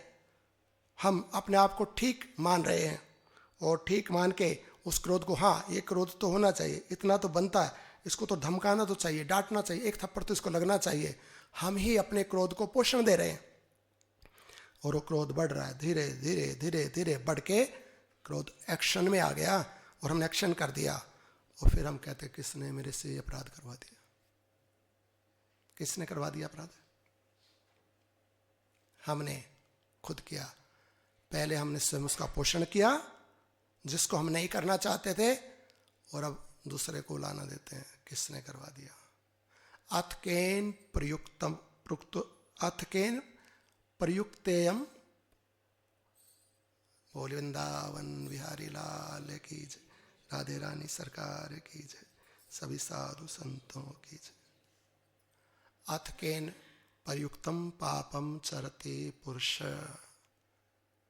अर्जुन महाराज कह रहे हैं कौन है, कौन प्रयुक्त कर देता है पाप के आचरण में पुरुष को? अथ केन प्रयुक्त पापम चरती, पाप के आचरण में कौन प्रयुक्त कर देता है, कौन लगा देता है मेरे को? तो भगवान कहते हैं रजोगुण है। रजोगुण महाशनो महापापमा नित्य विद्धेनि वैरिणम। रजोगुण किसने ये पाप करवा दिया? कहते रजोगुण ने। तो उस रजोगुण को पोषण किसने दिया? कोई बाहर से हमारा रजोगुण बढ़ा गया? हमारा क्रोध आके बढ़ा गया? नहीं, हमने पोषण दिया अपने क्रोध को, और हमें वो क्रोध फिर बढ़ता बढ़ता बढ़ता एक्शन में आ गया। मारने लगते हैं, लड़ने लगते हैं, गालियां बकने लगते हैं, कुछ भी नुकसान कर देते हैं, और फिर कहते हैं मेरे से कैसे हो गया? भैया पोषण दिया तूने इसको, तूने किया इसको, तू क्यों नहीं मानता है? जो एक आपको एक सुनाई ना स्टोरी, क्राइम एंड पनिशमेंट, ये उपन्यास, उसमें ये बात बताई, उसने कितने दिन लगा दिए उस बुढ़िया के लिए, कोई इसको मारता क्यों नहीं, मारता क्यों नहीं। एक दिन उसने ही मार दी, उसके एक्शन में आ गई वो चीज़, क्योंकि उसने अपने विचार को पोषण दिया और वो वैसा बन गया, क्राइम हो गया उससे। हम भी अपने विचार को, अब चाहे वो काम का विचार है, चाहे क्रोध का विचार है, चाहे लोभ का विचार है, तीन है ना नित्य वैरी, काम है, क्रोध, लोभ है, ये तीन नित्य वैरी है जो नरक के द्वार है। त्रिविधम नरकस्य द्वारम, तीन है नरक के द्वार, काम है, क्रोध है, लोभ है, तीन। तो इस काम को बढ़ाता कौन है? हम ही उसको पोषण देते जा रहे हैं। फिर लिमिट क्रॉस हो जाती है तो दुख का परिणाम आता है। क्रोध को हम पोषण देते हैं, लिमिट क्रॉस हो जाती है, दुख का परिणाम आता है। लोभ को हम पोषित करते हैं, अब और कर लूँ, और पालूँ, इसका छीन लूँ, थोड़ा सा ले लूँगा, क्या फर्क पड़ता है, थोड़ा सा इसको क्या घट जाएगा। हम पोषण दे रहे हैं लोभ को, और लोभ में एक दिन छीन लेता है दूसरे की चीज़ों को। लोभ के कारण बुरी दृष्टियां डालता है माता बहनों पे, या बुरे कार्य करता है लोभ के कारण, हर लेता है धन, प्राण ले लेता है। ये क्राइम और ये नेगेटिविटी कैसे बढ़ गई? किसने बढ़ा दी? किसने पोषण दिया? हम देते हैं भीतर से। पता ही नहीं हमें चीजें काम कर रही हैं और हम बेसुध पड़े हैं। एक टाइम पे आके ना पूरी डेवलप हो जाएगी चीज। आप बीज डाल दीजिए एक बार पृथ्वी के अंदर, बीज डाल देने से ऐसा नहीं है कि खत्म हो गया काम, पृथ्वी कार्य कर देगी, प्रारंभ हो जाएगा कार्य। अब ये बीज बढ़ना चालू हो जाएगा, एक दिन पौधा, वृक्ष, फल प्राप्त हो जाएगा। हम बीज डाल देते हैं अपने भीतर में कर्म का। अब वो कर्म या वो जो गुण है ना, तीन गुणों पे बात हो रही है, सत्व रज तम, तो हम कौन से गुण का पोषण कर रहे हैं उस बात पे विचार कीजिए। यदि रजोगुण का पोषण कर रहे हैं तो एंजाइटी, डिप्रेशन, क्रोध, लालच, लोभ बढ़ता चला जाएगा जीवन में। और यदि तम का पोषण कर रहे हैं तो अंधकार बढ़ता चला जाएगा, समझ में ही नहीं आएंगी ठीक बेठीक चीजें। कब तक हम हैं अपने आप को सदा मानेगा कि मैं तो जिंदा ही रहूंगा, मुझे भजन करने की, अपना कल्याण करने की आवश्यकता ही नहीं है, सब मेरा। और एक दिन आएगा ना यमराज गर्दन पकड़ लेगा आके, बैठा रह जाएगा अंधेरे कमरे में, समझ में नहीं आएंगी क्या हो गया ये सब।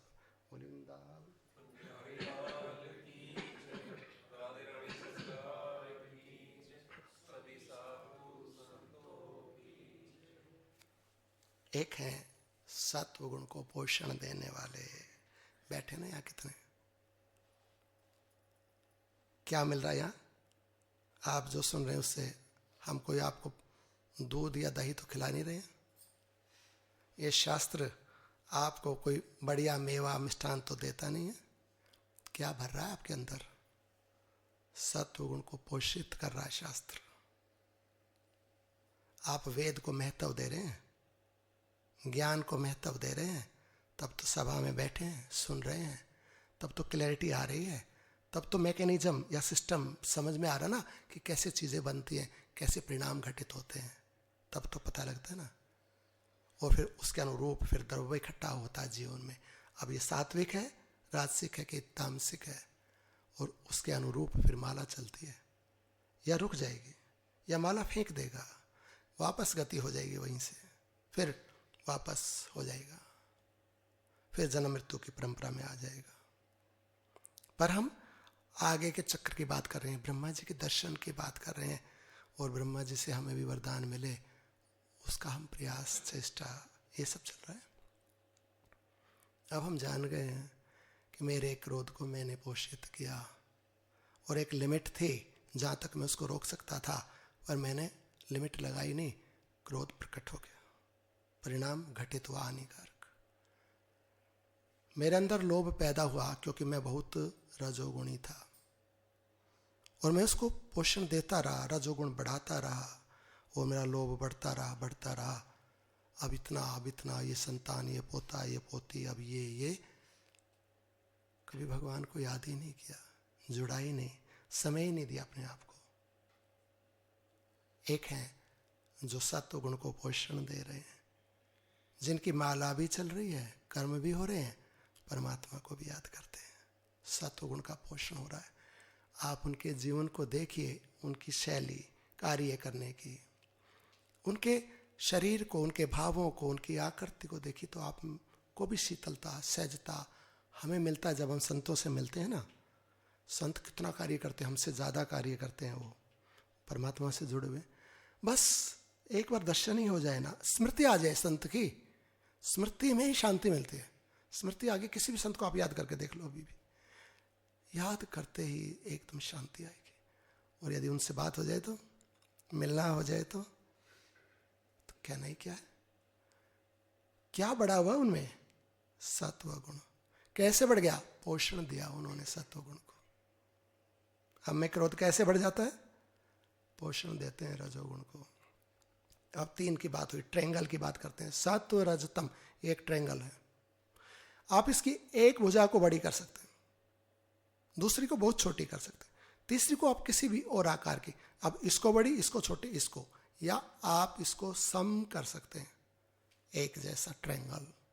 तो 3 गुण, रज तम रज सत्व, 3 ट्रायंगल है। कौन है जो इसको बैलेंस कर सकता है, कहते हो निर्गुण अवस्था है, दैविक अवस्था है, पारमार्थिक भाव है वो जहां तम की आवश्यकता, ऐसा नहीं काम नहीं कि तम खराब है या रज खराब है। सोने के लिए तो तम चाहिए, यदि तम गुण नहीं होगा तो नींद ही नहीं आएगी। कार्य करने के लिए तो रज चाहिए, रजोगुण नहीं होगा तो कार्य कर ही नहीं सकता है। और स्वयं से परमात्मा से जुड़ने के लिए सत्व चाहिए, भक्ति के लिए सत्व चाहिए, सत्व नहीं होगा तो भक्ति कर ही नहीं सकता है। एक मात्रा में सोना भी ठीक है, एक मात्रा में कर्म भी ठीक है, एक में भजन भी ठीक है। अब किसकी आवश्यकता है, कौन से चरण में हम हैं, हम अब कहाँ पर हैं, कौन सा सर हमारा इस वक्त बढ़ा हुआ है, किसकी प्रधानता होनी चाहिए। 4 सर है ना ब्रह्मा जी के, तो अब किसकी प्रधानता हो, हम ब्रह्मचर्य में कि गृहस्थ में है, कि वानप्रस्थ में है, कि संन्यास में। अब वो कार्य ज़्यादा, अब वो सर ज़्यादा कार्य करे, उसकी प्रधानता उसके चले। अब वो गुण ज़्यादा बढ़ना चाहिए। तो चौथा निर्गुण अवस्था प्रकट हो जाएगी, ब्रह्मा जी का दर्शन और उनसे वर प्राप्त हो जाएगा। निर्वाण चाहिए कि राज चाहिए, क्या चाहिए वो मिल जाएगा, ब्रह्मा जी दे देंगे। कहाँ पर है, भीतर में आपके। तेरा साईं तुझ में है, ज्यों पहुपन में बास, तेरे अंदर है वो तेरा परमात्मा, वो ब्रह्मा जी। जो ज्ञान की दृष्टि रखते हैं ना, उनको दिखता है, वो मिल गया है उनको, और उनको वरदान देने को उद्यत है। आप मांगिए तो सही, क्या चाहिए आपको, वो दे देगा तुरंत, तत्क्षण। 4 चीज़ें उनके पास, धर्म अर्थ काम मोक्ष है उनके पास, मिल जाएगा जैसी पात्रता हमारी है, क्योंकि हम मांगेंगे वो जिसको हमने प्रधानता दी है। बोली वृंदावन बिहारी राधे राधे।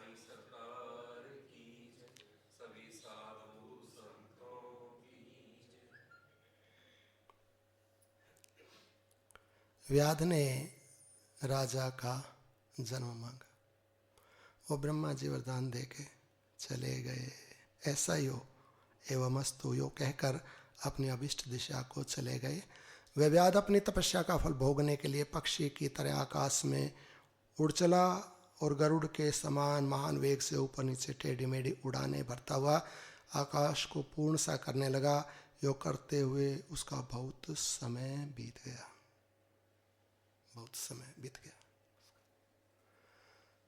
हमारा भी बहुत बीत गया, बड़ी टेढ़ी मेढ़ी उड़ाने ऊंची नीची भरी हैं, अभी ये करें वो करें, वहाँ जाए वो जाए। कितने ही जन्म, कभी पेड़ पशु पक्षी पर्वत पता नहीं क्या क्या बन के बड़ी उड़ाने भर के ऊंच नीचे से आए हैं, बात बनी नहीं है। अब यदि सिस्टम समझ में आ गया है, थ्योरी यदि समझ में आ गई है ना, तो थ्योरी के बाद में प्रैक्टिकल होता है, तो प्रैक्टिकल होना चाहिए। यदि प्रैक्टिकल नहीं हुआ ना तो थ्योरी का अधिक लाभ नहीं होता। खूब पढ़ लिया, कोई पढ़ ले कि ऐसे हवाई जहाज उड़ता है, ये चीज़ें चाहिए, अब उसने हवाई जहाज बनाया ही नहीं, बैठा ही नहीं, तो जानता तो है हवाई जहाज हो सकता है, पर उसका अनुभव नहीं आएगा उसको। थ्योरी हमने पढ़ ली है, ब्रह्मा जी का दर्शन हो गया, अब उसके अनुसार प्रैक्टिकल लाइफ में घटे तो पद्म प्राप्त हो जाएगा, मुक्ति मोक्ष निर्वाण प्राप्त हो जाएगा। वर तो मिलेगा ही मिलेगा, बिना, देखो ब्रह्मा जी का दर्शन हुआ ना तो बिना अमोघ दर्शन, बिना वर के नहीं जाएंगे। हम वर क्या लेंगे वो हमारे ऊपर है। हमें धर्म चाहिए कि अर्थ चाहिए कि अभी कामनाओं में ही पड़े रहेंगे, फंसे रहेंगे, टेढ़ी मेढ़ी चलान, ये उड़ान और ऊंचे नीचे या छोटे बड़े जीवन, ऊंचे नीचे लोक, अभी क्या चाहिए वो काम भी है, वो भी दे देंगे, मिलेगा ही मिलेगा, पर मिलेगा हमारी इच्छा के अनुसार। और मोक्ष भी हो सकता है यदि हम विचार करके या थ्योरी को प्रैक्टिकल कर देना तो कल्याण हो सकता है। किसको समझाएं ये बात, किसको कहें? अपने मन को कहनी है। कथा बाहर कहते हैं, औरों को समझाते हैं, भीतर बिगड़ा पड़ा है सब, तो किसको सुनानी है? अपने मन को कहनी है कि तेरे लिए कथा है, तू अब सुधर, नहीं तो बड़ी हानि हो जाएगी। रे मन मूरख कब तक जग में जीवन व्यर्थ गवाएगा।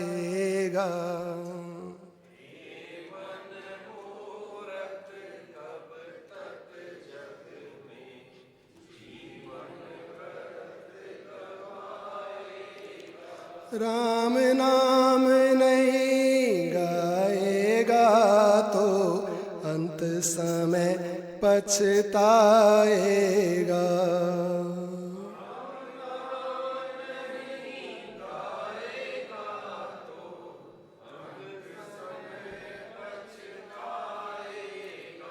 रे मन मूरख कब तक जग में जीवन व्यर्थ गवाएगा।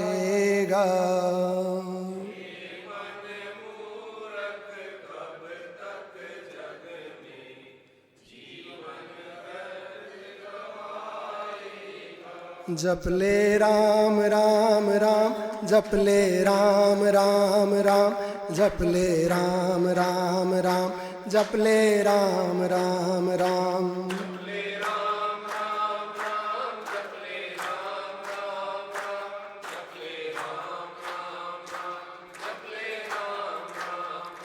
जप ले राम राम राम, जप ले राम राम राम, जप ले राम राम राम, जप ले राम राम राम।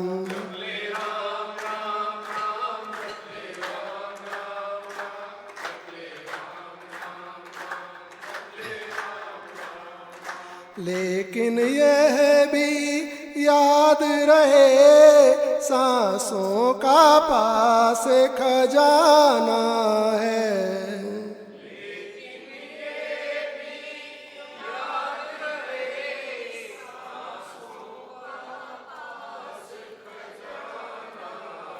जिसे लूटने को कामादिक चोरों ने प्रण ठाना है।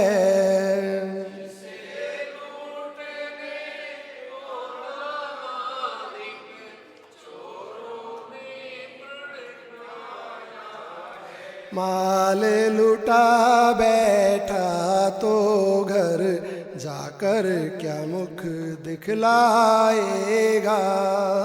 माल लुटा बैठा तो घर क्या मुंह दिखलाएगा। राम नाम नहीं गाएगा तो अंत समय पछताएगा। राम नाम नहीं गाएगा तो अंत समय पछताएगा। रे मन मूरख कब तक जग में जीवन व्यर्थ गवाएगा।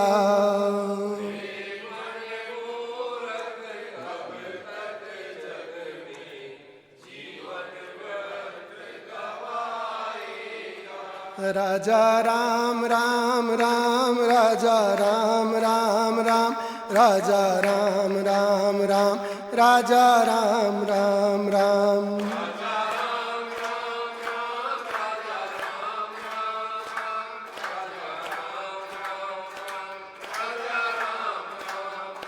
राजा राम राम राम राजा राम राम राम राजा राम राम राम राजा राम राम राम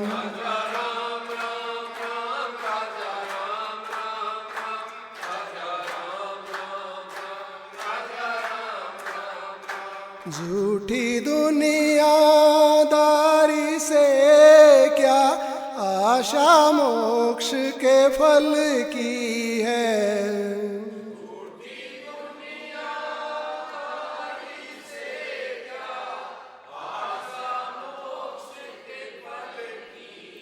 तुझको क्या है खबर जिंदगी तेरी कितने पल की है।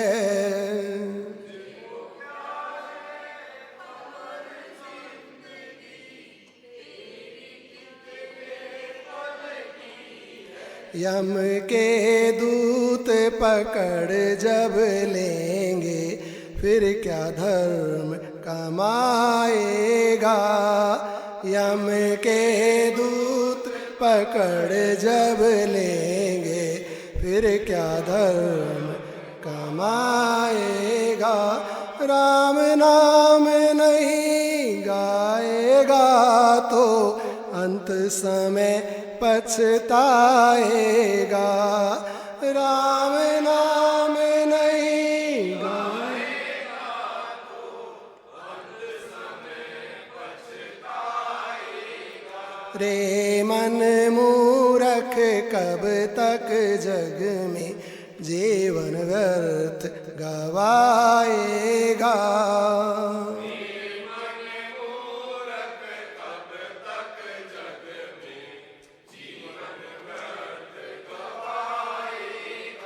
सीताराम राम राम सीताराम राम राम सीताराम राम राम सीताराम राम राम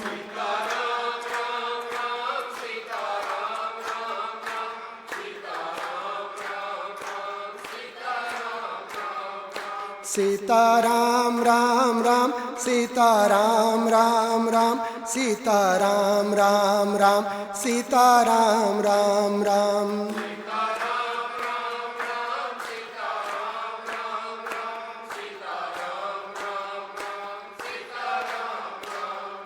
पहुँच गुरु के पास ज्ञान के दीपक का उजियाला ले। पहुँच गुरु के पास ज्ञान के दीपक का उजियाला ले।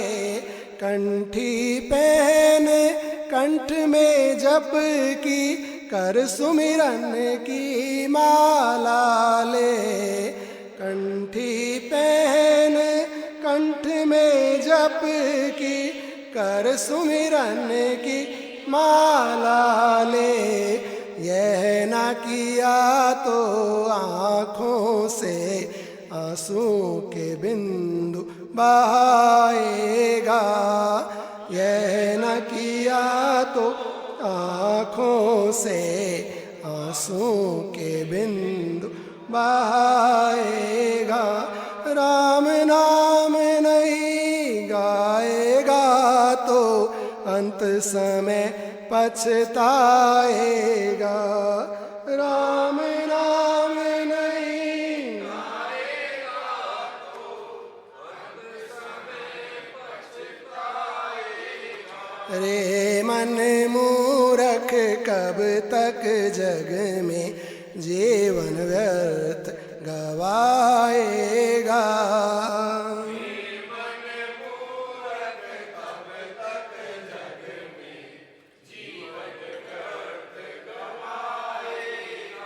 जप ले राम राम राम, जप ले राम राम राम, जप ले राम राम राम, जप ले राम राम राम।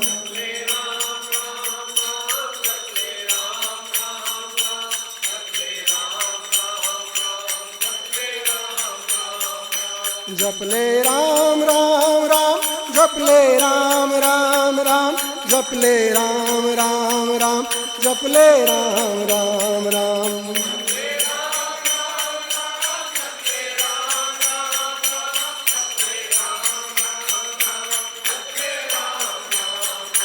जप ले राम राम राम, जप ले राम राम राम, जप ले राम राम राम, जप ले राम राम राम।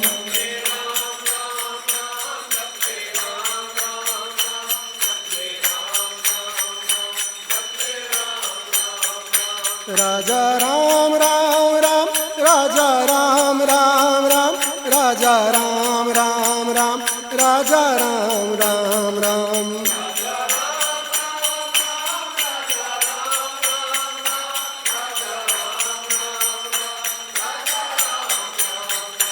राजा राम राम राम, राजा राम राम राम, राजा राम राम राम, राजा राम राम राम।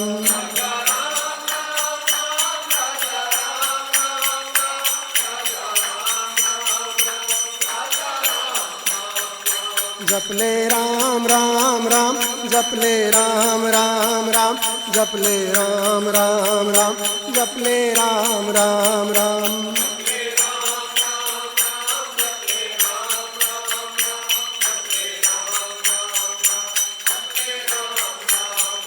सीता राम राम राम, सीता राम राम राम, सीता राम राम राम, सीता राम राम राम।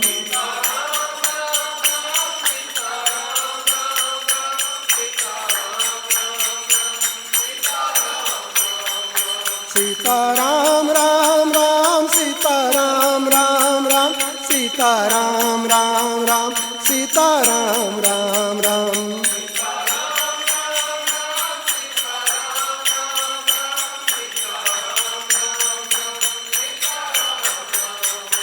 जप ले राम राम राम, जप ले राम राम राम, जप ले राम राम राम, जप ले राम राम राम।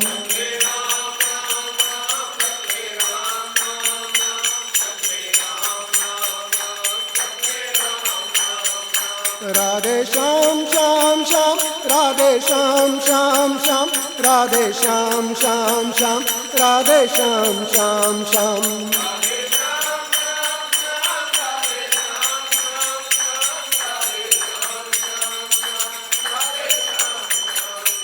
राधे श्याम श्याम श्याम, राधे श्याम श्याम श्याम, राधे श्याम श्याम श्याम, राधे श्याम श्याम श्याम।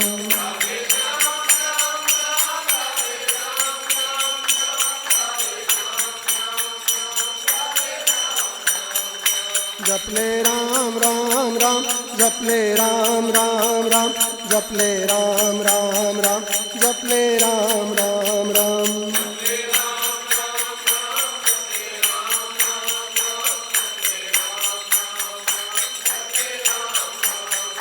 जप ले राम राम राम जप ले राम राम राम जप ले राम राम राम जप ले राम राम राम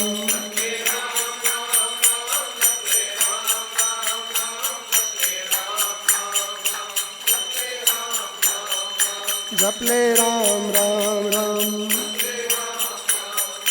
जप ले राम राम राम झूठी दुनिया दारी से क्या आशा मोक्ष के फल की है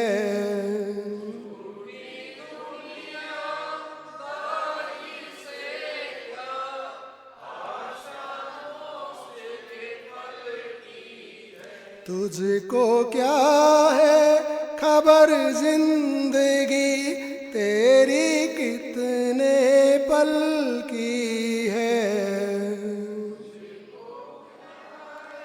खबर जिंदगी तेरी कितने यम के दूत पकड़ जब लेंगे फिर क्या धर्म कमाएगा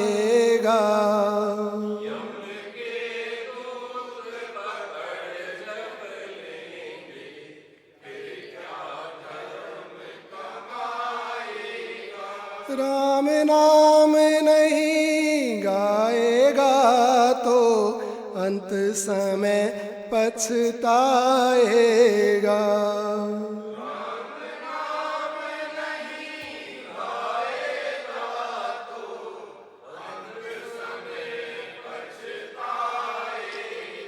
रे मन मूरख कब तक जग में जीवन व्यर्थ गवाएगा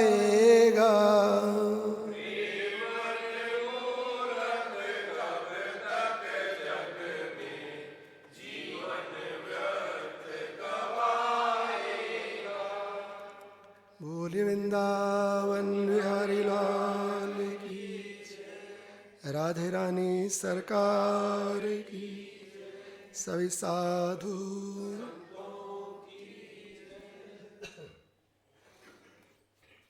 मुनि कह रहे हैं इतने लंबे समय के बीतने के बाद भी जब उसकी अविद्या भ्रम का अंत नहीं आया तब उस विषय में उसे वैराग्य हो गया।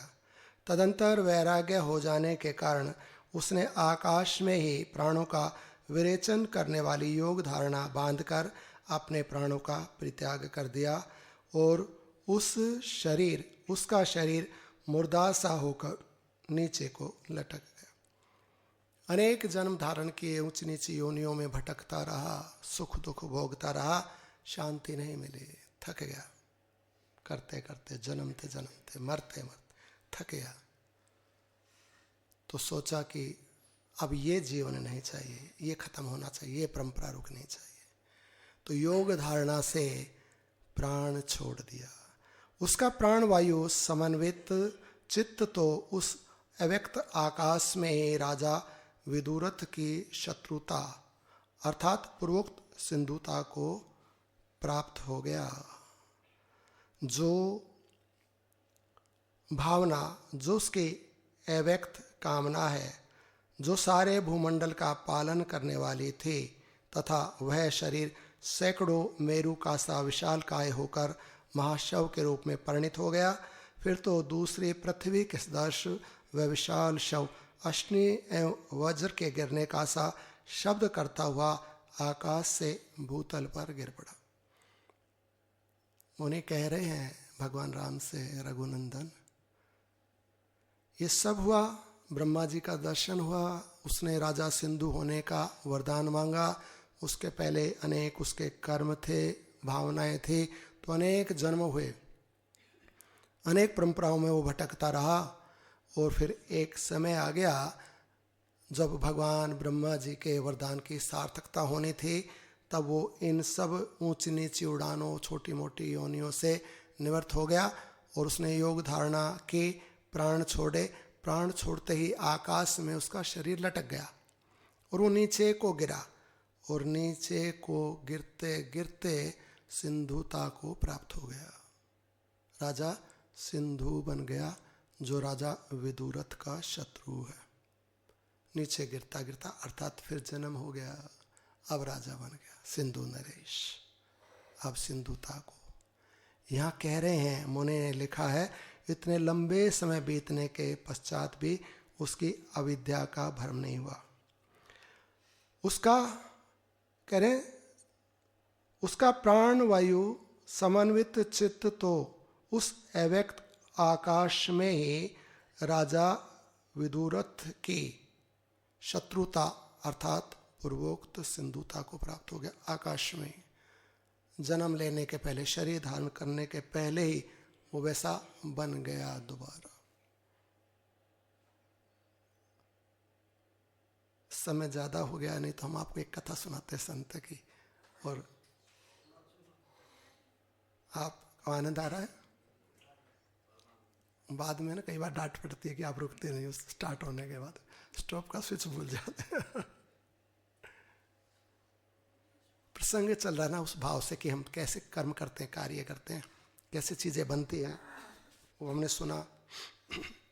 गुणों का कैसा वेग, कैसा प्रभाव, हमारी कैसी कामना इच्छा, उसके अनुसार सब कर्म ये सब जीवन में घटित होता ना, वो सब चल रहा है।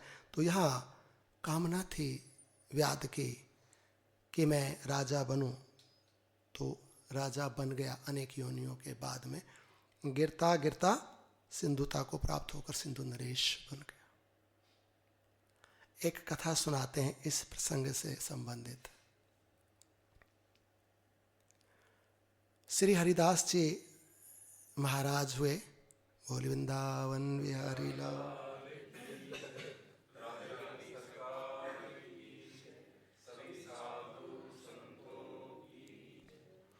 श्री चैतन्य महाप्रभु की परंपरा में श्री चैतन्य महाप्रभु के शिष्य हुए स्वामी श्री हरिदास जी महाराज।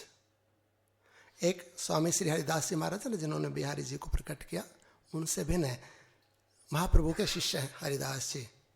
यवन कुल में महाराज जी का जन्म हुआ था, पर महाप्रभु की संपर्क में आ गए और उन्होंने दीक्षा दे दी, हरे राम हरे कृष्ण कृष्ण कृष्ण हरे हरे, हरे राम राम राम हरे हरे महामंत्र की दीक्षा दे दी। तो बस इस महामंत्र को जप करते करते पूर्णता को, कल्याण को प्राप्त हो गए। जीवन के रहते रहते ही निर्वाण को प्राप्त हो गए। अब क्योंकि जन्म यवन कुल में हुआ था, मुसलमानों के यहाँ हुआ था, और उस समय मुसलमानों का राज्य था बहुत अधिक। तो जो दूसरे लोग थे ना यवन, उन्होंने राजा को शिकायत कर दी, जो उस समय का बादशाह था, कि ये मुसलमान है और हिंदुओं के धर्म को पालन करता है, कृष्ण जी की उपासना करता है, महाप्रभु का शिष्य हो गया है, आप इसे दंड दीजिए। तो बादशाह कहने लगा, इसने कोई पाप तो अपराध तो किया नहीं, मैं दंड कैसे दूं? ऐसे अगर दंड दूंगा किसी को तो अराजकता फैल जाएगी। तो कहने लगे कि नहीं, कुछ भी कीजिए, आप दंड दीजिए, कोई योजना बनाइए जिसके अनुसार इनका पाप साबित हो जाए और इनको दंड मिले। तो बादशाह ने कहा ठीक है, एक गणिका बुलाई और कहा कि तुम इसे विचलित कर दो, श्री हरिदास जी को, इनको पाप में परिवर्तित कर दो, फिर इनके ऊपर दोष लगा देना, और तुम जो दोष लगाओ मैं मृत्यु दंड दे दूंगा। गणिका गई, बोले बाएं हाथ का खेल। गणिका गई। अब श्री हरिदास जी महाराज संत थे, उनको पता लग गया किस भाव से आई। पहुंची तो अपना नाम जपने लगे, हरे कृष्ण कृष्ण कृष्ण हरे हरे, हरे राम राम राम। जपते रहे वो बैठी रही, घंटा 2 घंटा, शाम हो गई, बैठी रही, जपते रहे, रात्रि हो गई, जपते रहे। अगले दिन सवेरे उठ के नहा धो के अपने जलपान कर लिया, फिर भी हरे कृष्ण महामंत्र जप करते रहे। दूसरा दिन भी बीत गया, दूसरी रात बीत गई, तीसरा दिन समय वो खा लें, थोड़ा बहुत नाश्ता वास्ता जो भी करना भगवत भाव में होके, वो मंत्र में लगे। वो कहे मुझे काम है, मुझे आपसे बात करने की फुर्सत नहीं, हरे कृष्ण कृष्ण कृष्ण हरे हरे, चलता रहा, फुर्सत ही नहीं, मौका ही नहीं दिया बात करने का। जब 3 दिन 3 रात्रि व्यतीत हो गई और इस गणिका ने संत का संग किया ना, संत के साथ में बैठी है, नाम सुन रही है, तो मन बदल गया, मन बदल गया, रोने लग गई, पैरों में पड़ गई महाराज जी कि स्वामी जी मुझे क्षमा कर दीजिए, पाप हो गया, मैं कितनी पापनी थी, आपको मैं विचलित करने के लिए आई, आपको नरक में डालने के लिए आई, आप कितने संत हैं, कितने महात्मा, भगवान से आपकी वृत्ति नहीं टूटती है, भगवान से लगातार जुड़े हुए हैं, और मेरी क्या गति होगी, मैं किस अधम योनि में जाऊंगी, मेरा उद्धार कीजिए आपकी शर्म। तो स्वामी हरिदास जी महाराज कहने, हाँ बेटी अब बता तेरे को क्या काम है, मुझे फुर्सत है, बता कि ऐसे ऐसे मुझे भेजा है राजा ने, बादशाह ने, वो कहता है कि जाके इनको विचलित कर दे, फिर प्राण दंड दूंगा उनको, पर मैं ही बदल गई तुम्हारे यहाँ के। तो कहने लगे कि तूने पूछा कि मेरा कल्याण कैसे चाहती है, कि हाँ बाबा अब चाहती हूँ, अब मुझे घृणा होती है अपने जीवन से, अब आपकी शरण आ गई हूँ ना, तो मेरी दुर्गति नहीं होनी चाहिए। बाबा बोले बेटी तेरी दुर्गति नहीं होगी, ये ले मैं तेरे को मंत्र देता हूँ, हरे कृष्ण कृष्ण कृष्ण हरे हरे, हरे राम राम राम हरे हरे।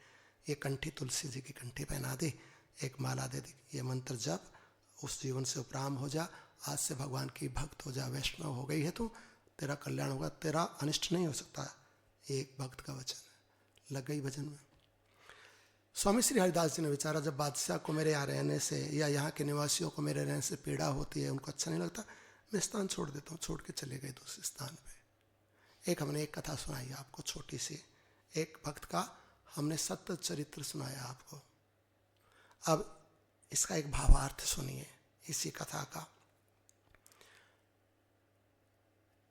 हमने भी जन्म लिया और गुरु से दीक्षित हुए, भगवान के नाम में लगे, भगवान की प्रेरणा हुई, गुरु की प्रेरणा हुई, कृपा हुई, भगवान के नाम में लगे, नाम जप करते हैं परमात्मा का। अब एक है राजा जो चिढ़ता है, यहाँ माया का साम्राज्य है पूरे संसार में, तो माया कहते नहीं मेरा उल्लंघन नहीं कर सकते, जिस प्रकार से माया में आए हो तो मेरे उसमें रहना चाहिए।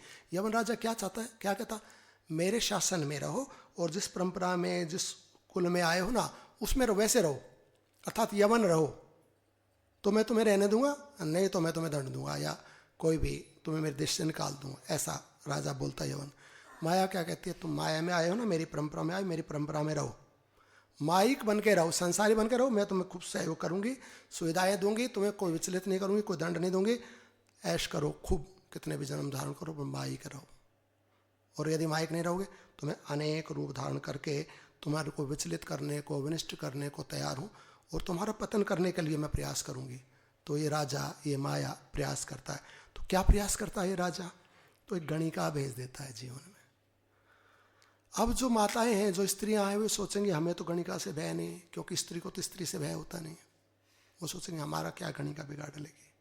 पर ये जो गणिका आती है ना, ये इसकी दृष्टि में स्त्री पुरुष का भेद नहीं है, ये सबका जीवन बिगाड़ देती है, सबको नरक में, पतन में डाल देती है।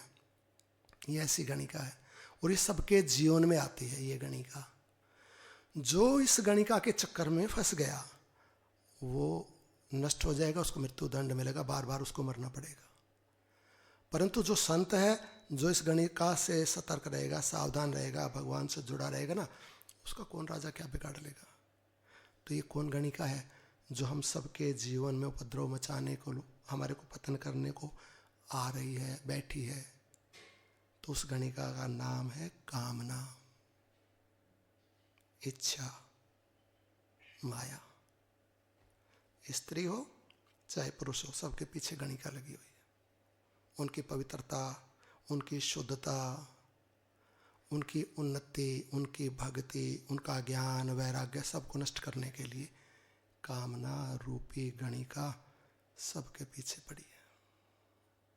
बड़ा सुंदर रूप धारण करके आती है गणिका। इच्छा बड़ा सुंदर रूप धारण करके हमारे जिन में आएगी, ये बात हो जाए, ऐसे हो जाए, वो कर लें, अब ये कामना पूरी हो जाए, अब वो कामना, अब ये इच्छा। तो गणिका का प्राकट्य, प्रवेश हमारे जीवन में बढ़ता चला जाता है, उसका वर्चस्व हो जाता है, पुरुष हार जाता है। पुरुष कौन, आत्मा, आत्मा का पतन हो जाता है, गणिका नष्ट कर देती है पुरुष को। आत्मा से तो कोई स्त्री पुरुष नहीं होता ना, ये तो शरीर के भेद है। हम तो आत्मा के उत्थान और पतन की बात कर रहे हैं। तो आत्मा पुरुष है, और इस पुरुष रूपी आत्मा का पतन करने के लिए इच्छा रूपी गणिका इस माया ने, राजा ने पीछे लगा दिया। अब जिसको ये समझ में आ गया कि ये गणिका मेरा पतन करेगी, वो तो भगवान से जुड़ा है, ध्यान में लगा, वो तो देखता ही नहीं उसकी तरफ, तो उसका कल्याण रहता है। फिर ये गणिका ही बदल जाती है, यही सहयोगी हो जाती है, फिर उसकी कामना वामना इच्छा सब नष्ट हो जाती है। फिर तो ये प्रकृति, ये नेचर ही उसको हेल्प करने लगती है, सहयोग आने लगता है चारों तरफ से, क्योंकि भगवान से जुड़ा है, देखता ही नहीं है गणिका की तरफ, माया की तरफ, भगवान से जुड़ा है। माया तो ठगनी बड़ी, ठगत फिरत संसार, जो इस ठगनी को ठगे उसको तू साधु जान, जो इस ठगनी को ठगे उसको साधु जान। इच्छा रूपी ठगनी, कामना रूपी गणिका पीछे पड़ी है, ठगत फिरत संसार, सबको ठगने के लिए चल रही। और जो इस कामना को ही ठग ले, उसी को भक्त बना दे। श्री हरिदास जी महाराज ने क्या किया, गणिका को ही भक्त बना दिया। जो इसको ही भक्त बना दे, उसका कोई राजा क्या बिगाड़ेगा। अब ये जो बात कही स्वामी श्री हरिदास जी की, जो बात बताई, इससे हमने जान लिया हमारे पीछे भी गणिका पड़ी है, चाहे स्त्री हो चाहे पुरुष हो, पतन करने को, विनाश करने को, भगवान से हटाने को, दुख देने को, कामना के रूप में, सुंदरता के रूप में आती है ना। कामना बड़ी सुंदर लगती है, कामना बड़ी प्यारी लगती है कि मेरी ये कामना पूरी हो जाए, ये इच्छा पूरी हो जाए। वो बड़ी सुंदरता, बड़ी सहजता से प्रवेश कर जाती है, जीवन को पतन कर देती है। अब जिसको ये पता लग गया कि ये मेरा विनाश करेगी, वो सतर्क हो जाएगा, वो भगवान से जुड़ जाएगा। और जब वो भगवान से जुड़ेगा तो उसके जीवन में सत्व गुण बढ़ जाएगा। तो उसको फिर ब्रह्मा जी का जो दर्शन होगा, सत्व गुण के वरदान से या सत्व गुण के प्रभाव से भक्ति मांगेगा। बार बार वर मांगाऊं, हर्षि देऊं श्री रंग, पद सरोज अन पायनी, भक्ति सदा सत्संग। बार बार वर मांगो, बार बार अपने चरण कमलों की भक्ति दो। क्यों मांगता भक्ति? सत्व गुण बढ़ गया है। क्यों बढ़ गया? सत्व गुण का पोषण किया है, भजन करता, माया से सतर्क है, कामनाओं के वशीभूत नहीं हो गया है, सत्संग करता है, ज्ञान अर्जन करता है, परंपरा फॉलो की है। क्या है परंपरा? ब्रह्मा जी की वेद, कमंडल, माला, कमल, परंपरा है ना पूरी। तो कमल को प्राप्त हो जाएगा, निर्वाण को प्राप्त हो जाएगा। परंपरा को जानता है, ब्रह्मा जी का दर्शन हुआ है, अमोघ दर्शन है, कल्याण होगा ही होगा, 100% होगा, कोई रोकने वाला नहीं है भक्तों को। बोली वृंदावन बिहारी लाल की जय, राधे रानी सरकार की, सभी साधु। श्री गुरु चरण सरोज रज, निज मन मुकुर सुधार, बरनउँ रघुबर विमल जसु, जो दायक फल चार। बुद्धिहीन तनु जानिके, सुमिरो पवन कुमार, बल बुद्धि विद्या देहु मोहि, हरहु कलेश विकार। मेरे प्रभु राम जय जय राम, सियापति राम जय जय राम। मेरे प्रभु राम जय जय राम, सियापति राम जय जय राम। जय हनुमान ज्ञान गुण सागर, जय कपीस तिहु लोक उजागर। राम दूत अतुलित बल धामा, अंजनी पुत्र पवन सुत नामा, महावीर वीर विक्रम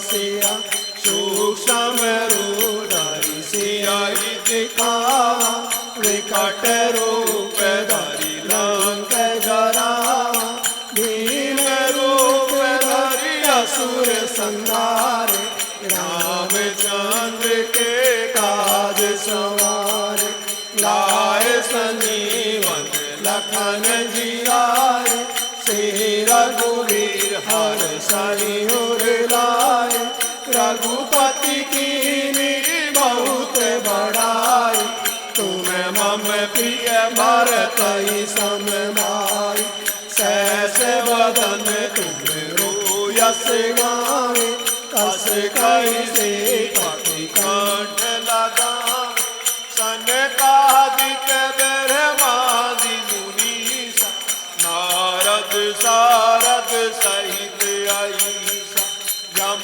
कुबेर दिगपाल जाते कवि गोविद कहि सके कहाते तुम्हें उपकार सुग्रीवाई की राम मिलाए राजपद दीना तुम्हें रोमत विभीषण मान लंकेश्वर भाई सब जग जान युग सहस्र योजन पर भान लीलोताहि मधुर फल जान प्रभु मुद्रिका मेल मुख मान दिलाग गए अचरज नाय दुर्गम काज जगत के जेते सुगम अनुग्रह तुम रे राम दुआरे तुम रखवार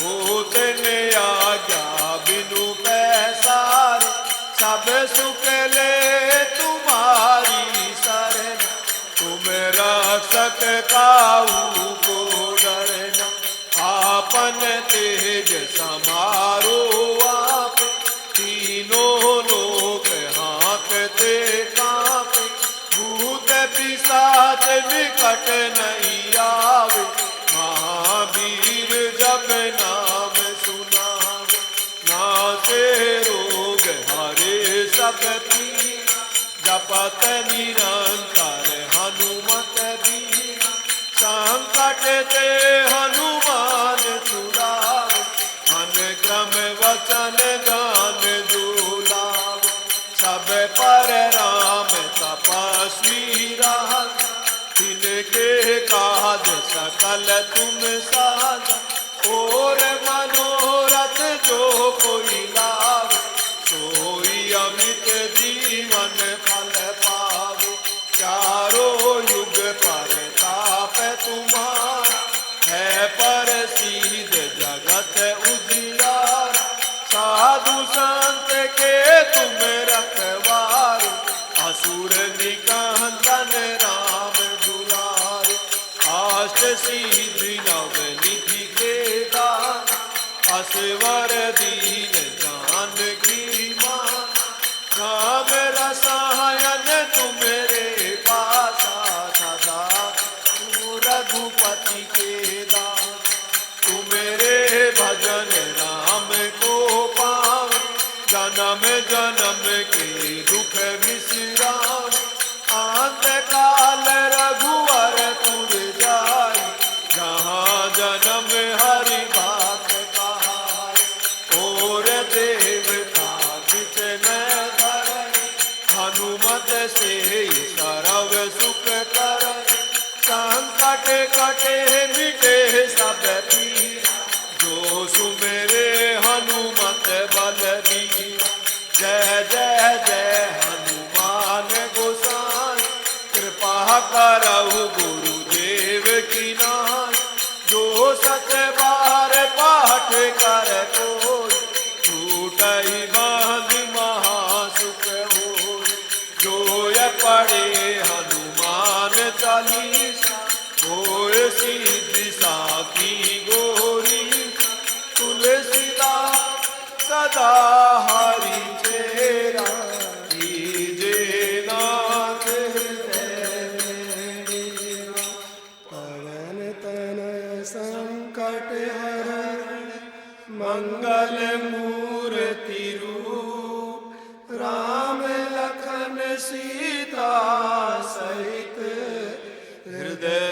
बसहु सुरभूप मेरे प्रभु राम जय जय राम सियापति राम जय जय राम मेरे प्रभु राम जय जय राम सियापति राम जय जय राम सिया रामचंद्र भगवान की जय। पवन सुत श्री हनुमान जी महाराज की जय। सभी साधु संतों की जय। नमः पार्वती पतये हर हर